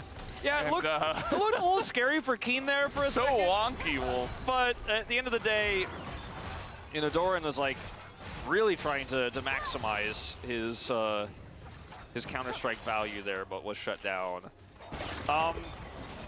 Shutdown gold given over a little bit here. But at this point, it's less about the gold to me than the map control. When you look at some of these champions, and you're like, oh, okay, Ruler has a 600 gold that he's got an Oblivion Orb. You know, that's not really what this is about. It's about, like, can T1 ever fight into this Ziggs Corki? The Corki's safe. The Ziggs relatively safe. You can see what happens when you engage onto this Corki. Like, how much space he can buy. And then you're kind of like, ooh, we lost a lot of health on this one. And if Genji rotate over, you don't win this longer fight. And I think that was Faker just making the decision, if I go in there, he probably just dies. Yeah, so he decides to not make that choice. And that's my assumption, and that's my caster's blessing to him as to why he made that choice. But Ruler goes incredibly low, but there's just too much damage here in general for Genji. And then this is where I got scared for Keen. I was like, Genji looks like they're backing out, but nope, just gonna turn on to Doran. And it's very simple. And they still had the Vi ult. That late Vi ult in these fights has just been kind of the cherry on top for Genji so many of these times. Yeah. Ziggs is looking to demolish another turret. Yeah, might as well. Don't even need the Baron. Just push a little bit as, a little flank angle coming on in. They're trying to get onto the Ziggs. Can they burst them down? Absolutely not. Not with the disengage cone. As Carrier going to go down. Faker as well is going to bite the dust. There's a big bomb over the top here. Doran taken out, and it looks like GENG, they just have way too much momentum in this game. Yeah, and Guma, can he get out here? Duro does not have flash. Ult available. Either. I think he's fine, but that's the 6th and final turret outside of the base of T1. Baron hasn't even spawned yet, and Keen is teleporting in to look for the inhibitor break. And there's just no one here, no one alive to stop the onslaught that is GENG. Yeah. Just feels like GENG, when they don't let T1 get like the Giga T1 draft, they're just the better team. I mean, at least tonight, you know, it was a little bit of a different case at the homestand. Look at this for Faker too. Like, how much more perfect of a flank angle could you want? And then disengage going. Wonderful. And yeah. Oh, nice dodge there from Keen. Maybe he's so tanky. I mean, they're trying everything. Like, they're pulling out some books that they haven't read in like 10 years. They're like, is this Gambit gonna work?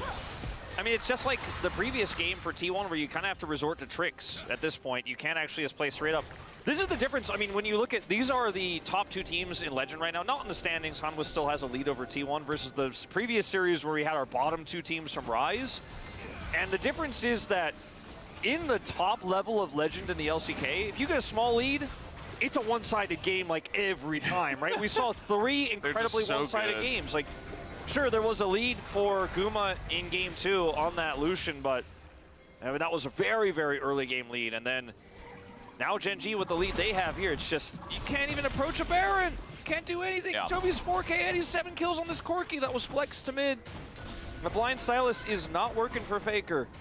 Yeah, was an interesting idea. You know, comp-wise, it kind of made sense, but immediately GENG had the answer as they saw the damage on that Baron for just a little bit. And now we have the counter engage here from Keria, only going to find the front two, and they're full health still as the big bomb right in the back line going to take them both down. And even the Xayah was in there as well. This game is over. GENG just deciding when they want to end it.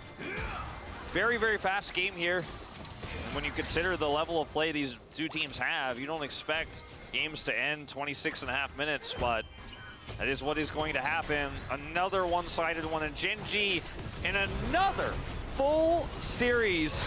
Not game 5, but in this case, game 3. This time will come out victorious and get revenge for that previous loss to T1. Yeah, it was looking a little bit rough after game 1. That was very one-sided, but it wasn't meant to be. The series will be remembered, rather, as a GENG victory. And as a very dominant one at that. You know, I feel like when we go back and we watch game 2, game 3, it was GENG all the way. Just a little bit of a hitch at the beginning. Like I said before, I feel like if you don't give T1 the Giga draft, where they're like winning all the lanes and doing the T1 thing, like you're just totally fine. And GENG returning back to form and proving they are the better team tonight. Wolf, trying to decide on your POM.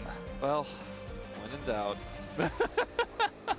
Unfortunately for Canyon's game 3, I don't know if that yeah, that's fair. is going to be allowed. Keen had a really good series. Like, it was kind of between Ruler, Chovy, and Keen, right? Like, Ruler having the phenomenal turnaround on the Yunara, having a great Ziggs game, and then, you know, Keen having that really, really strong Yorick performance in that final game. But just in general, across the series, looked really good. Had the Aurora game to control game 1. It was actually, the Gwen actually, he's played into the Aurora. It's been a long day, Valdez, 6 games. I think maybe Ruler, I think is going to get it. But I think Chovy's impact could not be overstated. And yeah. It's one of those GENG games where they win and you're like, well, it's tough to choose because everyone had a role to play. That's what happens in our top teams a lot of the time. Yeah, especially game 3, it was like, you choose Chovy because he got the counter pick, won the lane, and had the biggest lead. Like, the way that GENG won as a team wasn't because Chovy was like solo carrying or anything, right? It's just, that makes it very difficult to choose. I mean, it's a very sexy day. Canyon GENG is so behind in the early game, but they gifted over a few fights, a few skirmishes T1 did. And Canyon's playing the top lane as well. Like, this moment here is where T1 lost control. Can't make mistakes against any top team. Yeah, like, you can't play like that. Then this fight, also just underestimating what Canyon is capable of. Now, Faker gets the cool trade back, so it ended up being okay, but this one. Moments like this, too, where you're just like, I think I know, but you don't. Just like when they got caught by the brush play from Duro, which turned the entire game around in game 2. Tricky plays like this can be what really end you at this level. This fight, I mean, this made it look somewhat hopeful for T1 at the outset. You're like, maybe, is it possible? Like, could it be? No, sadly not.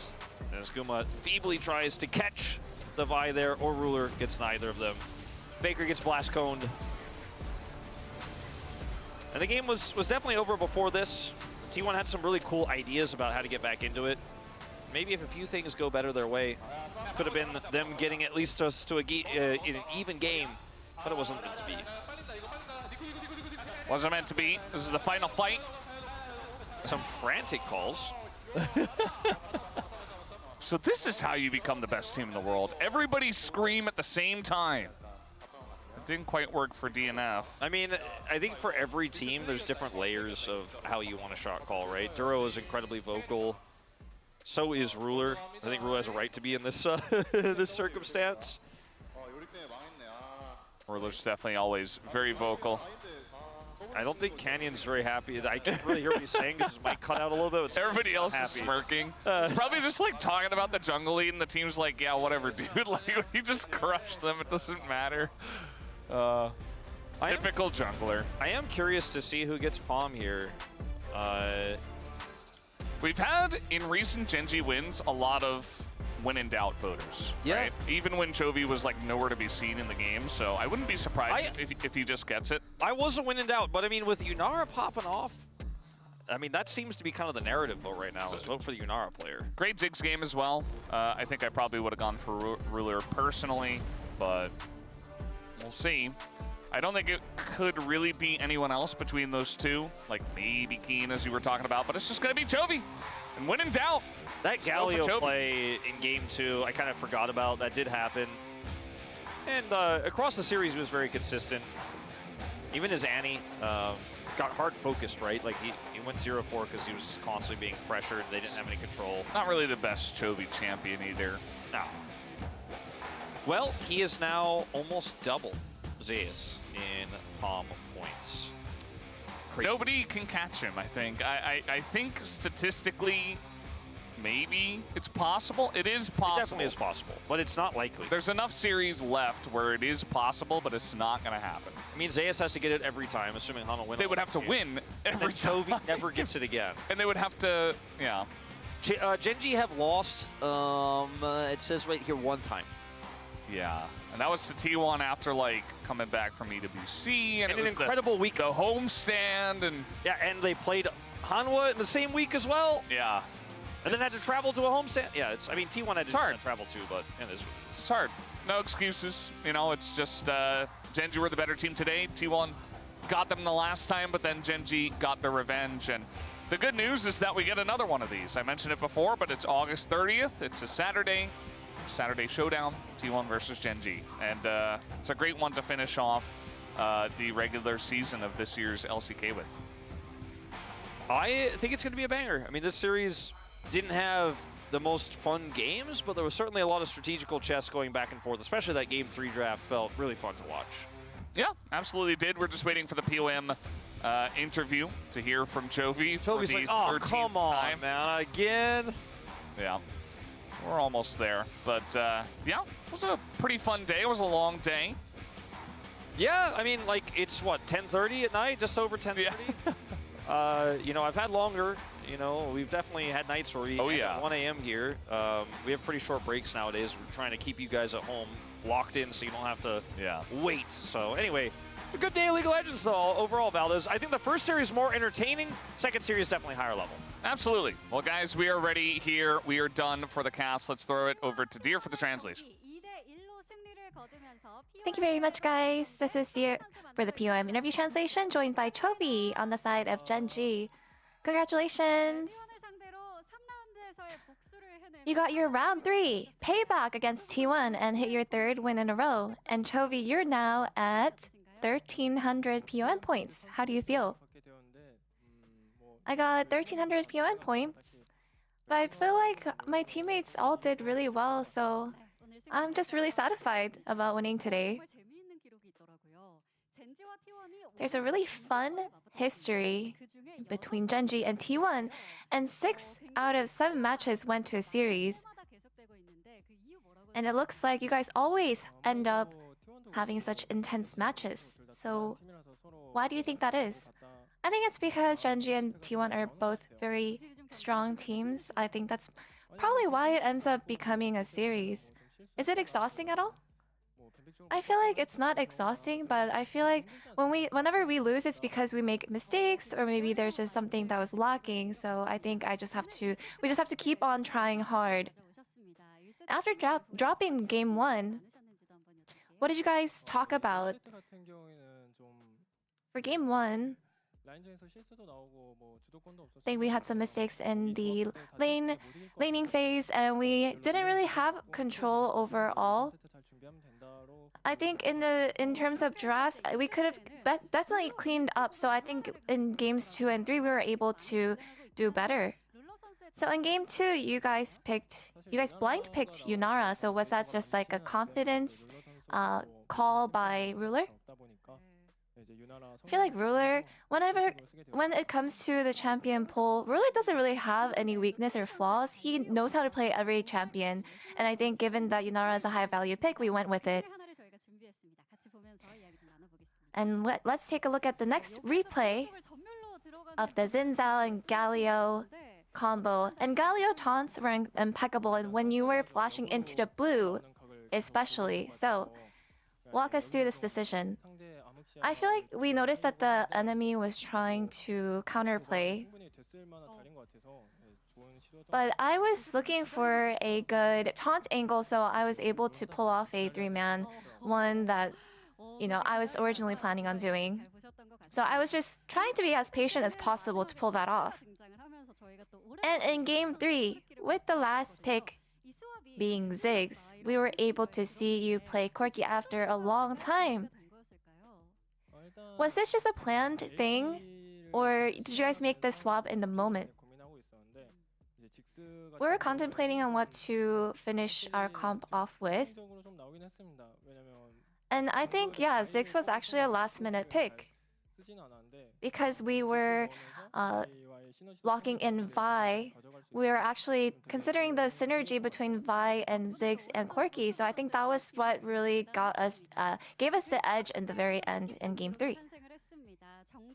And in Game 3, we got another milestone. Canyon is the second jungler to reach 4,500 assists. Would you like to congratulate him? Congratulations on your 4,500 assists, Canyon. I feel like he'll reach even up to 4,500 kills. I know you can do it. You'll get there very soon. And you guys are now back on the streak, and for the 4th consecutive win, you'll have to take KT Bolster down. Yeah, I feel like in terms of our performance, there are a lot of things that we can keep on improving, and we want to show you that we are also keep improving as well. And that's the end of the interview with Chovy, and back to the space. Thank you.